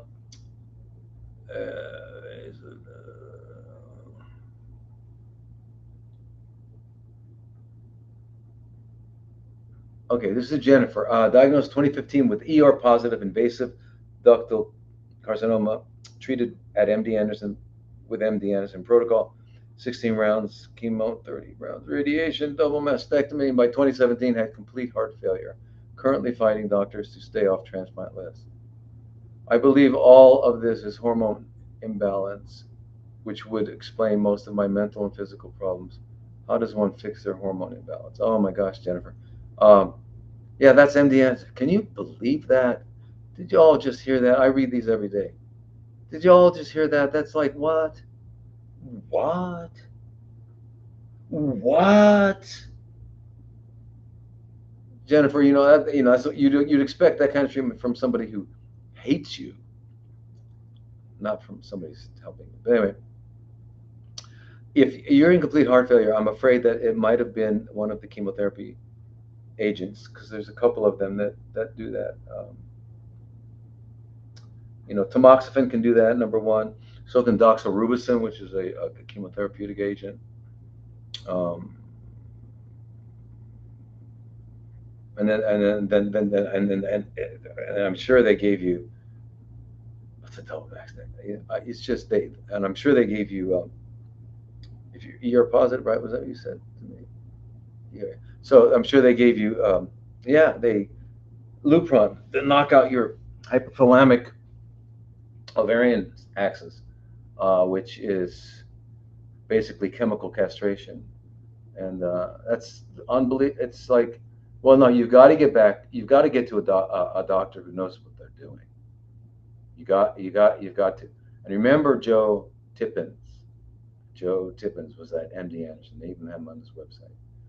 Um, he used fenbendazole. But you've got to do all the things we've been talking about, Jennifer. I hope you've been listening. All the things from dental to that, just do it all of that. You get to somebody who knows how to balance hormones. And you balance hormones with biologically identical hormones. Probably the greatest guy in the world is Dr. Jonathan Wright up in Tacoma, Washington. I think he's retired now, semi-retired. He's only seeing a few people. And it might only be, I don't know if he's taking any new people. But he was great. You could do most of it by phone. But so you got to work with a doctor who knows what they're doing, and they're using the compounding pharmacy, and they get your estrogens and progesterones back to normal, testosterone back to normal, DHEA back to normal, pregnenolone back to normal, adrenal hormone, cortisol back to normal, DHEA, I said back to normal. All of them. You probably, yeah, you got to restore that balance. And I don't know about your cardiac situation, but the cardiac situation, I would have to look at the medications they gave you, and also look at your ejection fraction and your echocardiogram to see how much. When you say heart failure, I mean how severe is it? And but I'm sure we could help you and go on the transplant list.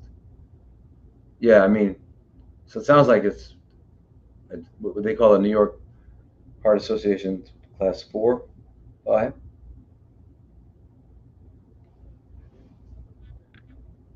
Huh. Anyway, so crazy, crazy, crazy, crazy, crazy, crazy. It's like it should be illegal. And radiation, double mastectomy, my God. And chemo. Wow. And then hormone blockers.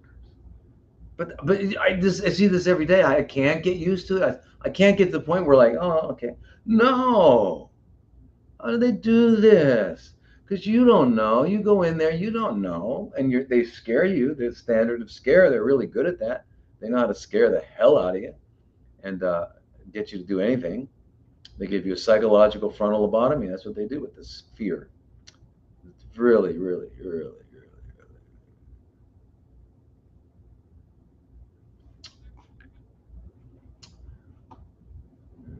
really. Jonathan Wright, Tacoma, Washington.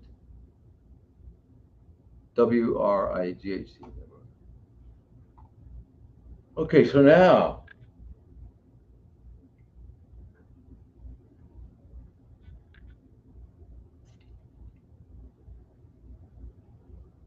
do you have a base certain supplements and other protocols that you recommend starting on? I have infrared saunas, chi machine, rebounder, inversion table, coffee enemas, castor oil packs, juicing, grounding, outside, forest bathing, beautiful. Okay, time restricted eating, perfect. Don't call it intermittent fasting. I love it. What's the best for women? 18, eat in a 4 to 6 hour window, and make sure you're eating, like I said, chia seeds, flax seeds, and you're eating lots of greens and other vegetables, and um, uh, green tea. I would drink the green tea. So the supplements, remember, supplements: iodine, iodine, iodine, iodine. Um, then you got to also manage your thyroid. So we manage your thyroid with your basal body temperatures, um, iodine, and then vitamin A, D, C. Very, very, very important. take a lot. Remember, vitamin D is going to require your liver to produce more GC protein, which is vitamin D binding protein, which is GC-MOF. Um, I was working with an ND in a protocol on several things, including 37.5 milligrams of iodine, but I think the 800 milligrams of DIM plus I was eating broccoli, broccoli sprouts, sauerkraut. I think it made me put me in the hypothyroidism. Yeah, no. Iodine. If you're taking in those high doses, it will suppress thyroid functions. It will. Although you need it, you've got to get it. You've got to get iodoral or Lugol's. You've got to get it daily, 12 to a minimum 12.5 milligrams, up to as much as 25 milligrams. You don't need to take higher dose than that because you can't. You don't need it. It's a long-term thing. But you've got to be looking at the thyroid at the same time. If you're doing the basal body temperatures, and you start using natural thyroids to keep your basal body temperature up to what it needs to be, 36.8 at least centigrade, or 97.8 Fahrenheit. And then the vitamin C you're going to be sipping all day. You take 8 grams, put it in a liter of water, sip it slowly, 7 to 7, because you can only absorb 200 milligrams at any one time. Okay, so you can't drink bigger than that. You could also supplement here, like maybe 3 or 4 times a day with one of those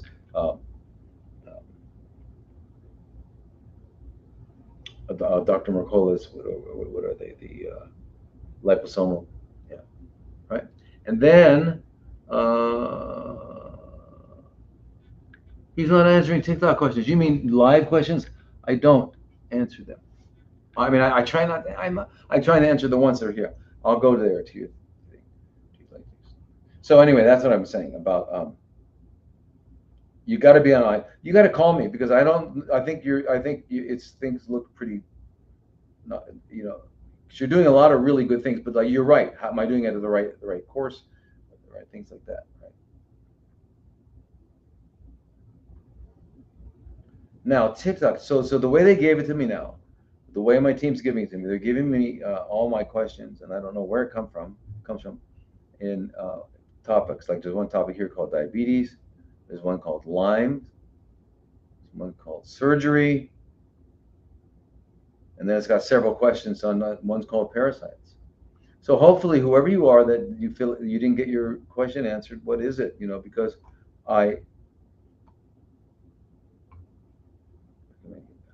what are your thoughts on lupus being created by parasites in the spleen?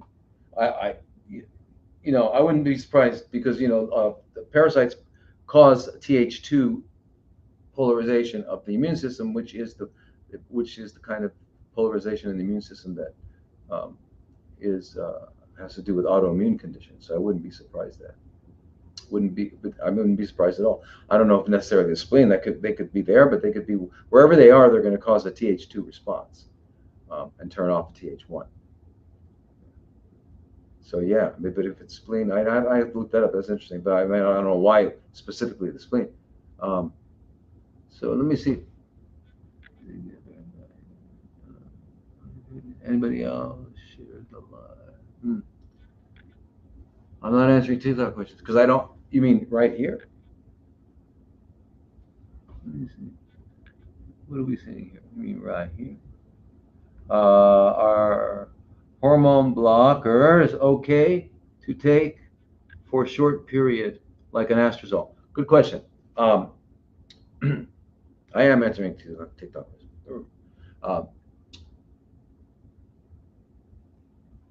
Okay, postmenopausal women who've got chronically fermenting breast cells or whatever, other reproductive organs like ovary or uterus.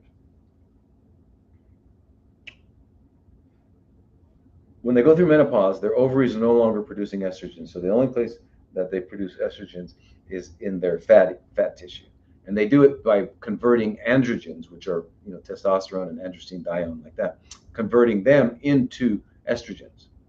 So now breast tissue, if you haven't had double mastectomy, you still have breast tissue. The breast is made of its glands, so it's got little small sacs and ducts, and they all go in the nipple, and fat and connective tissue, right? That's what it is. So there's a lot of fat in breasts, and then also if you've got fat around your rear end or wherever else, so the fat cells will convert the androgens. So that's where the anastrozole comes in. That's why they recommend that for postmenopausal women, because they find that the estrogen levels are even higher in the breast tissue than actually in the blood. Strangely enough, I mean, it's not like an intuitive thing that you would think of, but where are we? There. Okay. So the problem is anastrozole has so many problems. It causes so many problems, um, and there are lots of natural ones, natural ways that you can do this. Now, uh, um, the natural ones don't work as good, as they're not as strong as the pharmaceuticals. But remember, with women, the problem is not estrogen. The problem is an imbalance. It's not estradiol is a bad thing. No. And estriol is a good thing. No.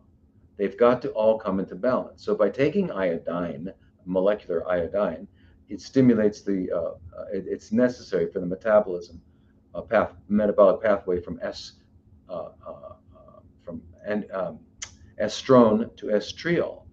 Estriol is the one that binds to the beta, ER beta, and shrinks tumors. All right. Okay. So you don't have to worry about not. What we've got to do is look at your hormones, and I there's a you can go to a good there's a wonderful breast. Um,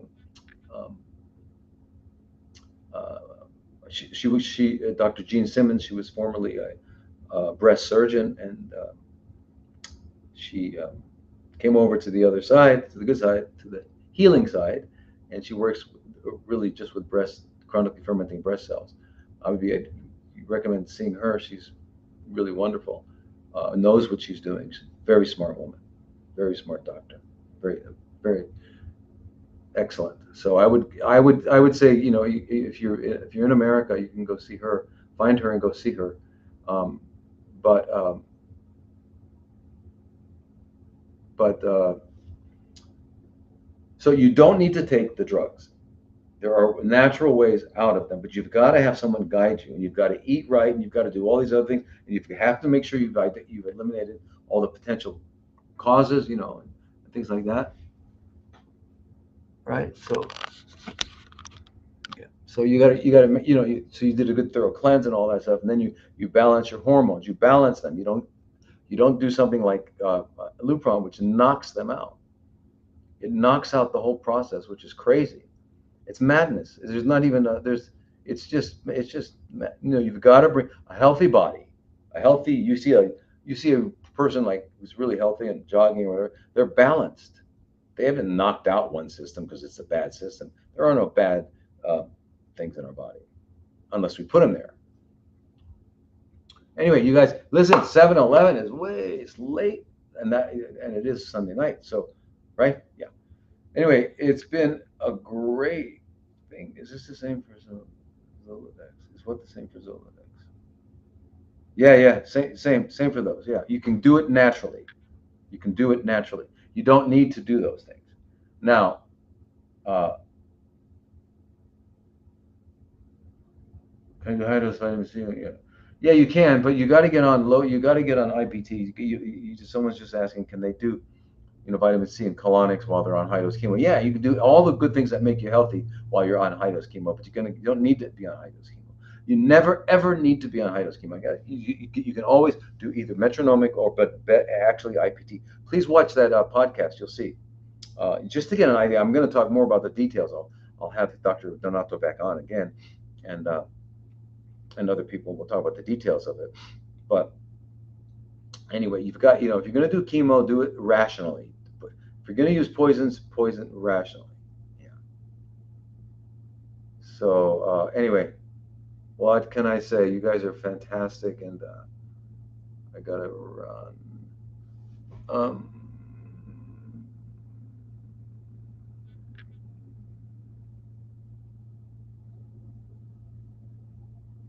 Z light spray, it's excellent. Very good. Question on that? He's not answering. I'm sorry. Ocean. Thought I did. Okay. All right, you guys. Anyway, so Sawadee Kap. Aloha. Namaste. Namaskar. And have a fantastic time. Listen, live healthy. Be careful out there because they're after us. They're after us. They're after us. Um, um, they're not going to stop. Be careful. Find good people to be with. And we've got to learn. Um, we've got to join together. Listen, you guys, it's time. We can no longer be quiet. We can no longer be politically correct. It's time to stand up together and be together and not do anything rash, but it's coming again. It's coming again. So please remember, probably one of the most powerful words in the English language and any language is no. No. No. No. Okay, so keep that in mind. No, but not alone. Let's find other knowers. Okay? What is politically correct? Who knows anymore? I mean, people. I mean, being silent, or going along with the big, going along with the hoax. Let's not go along with the hoax. Don't, please. I mean, some people are, why keep my job? Or, no, it's got to be no. We got to do it. Otherwise, look what happened to the 51st state. You all know what happened in the 51st state. We watched it. We all watched it. They didn't tell us the truth, and it's not over. So, anyway, Sawadee Kap. Bye bye, everyone.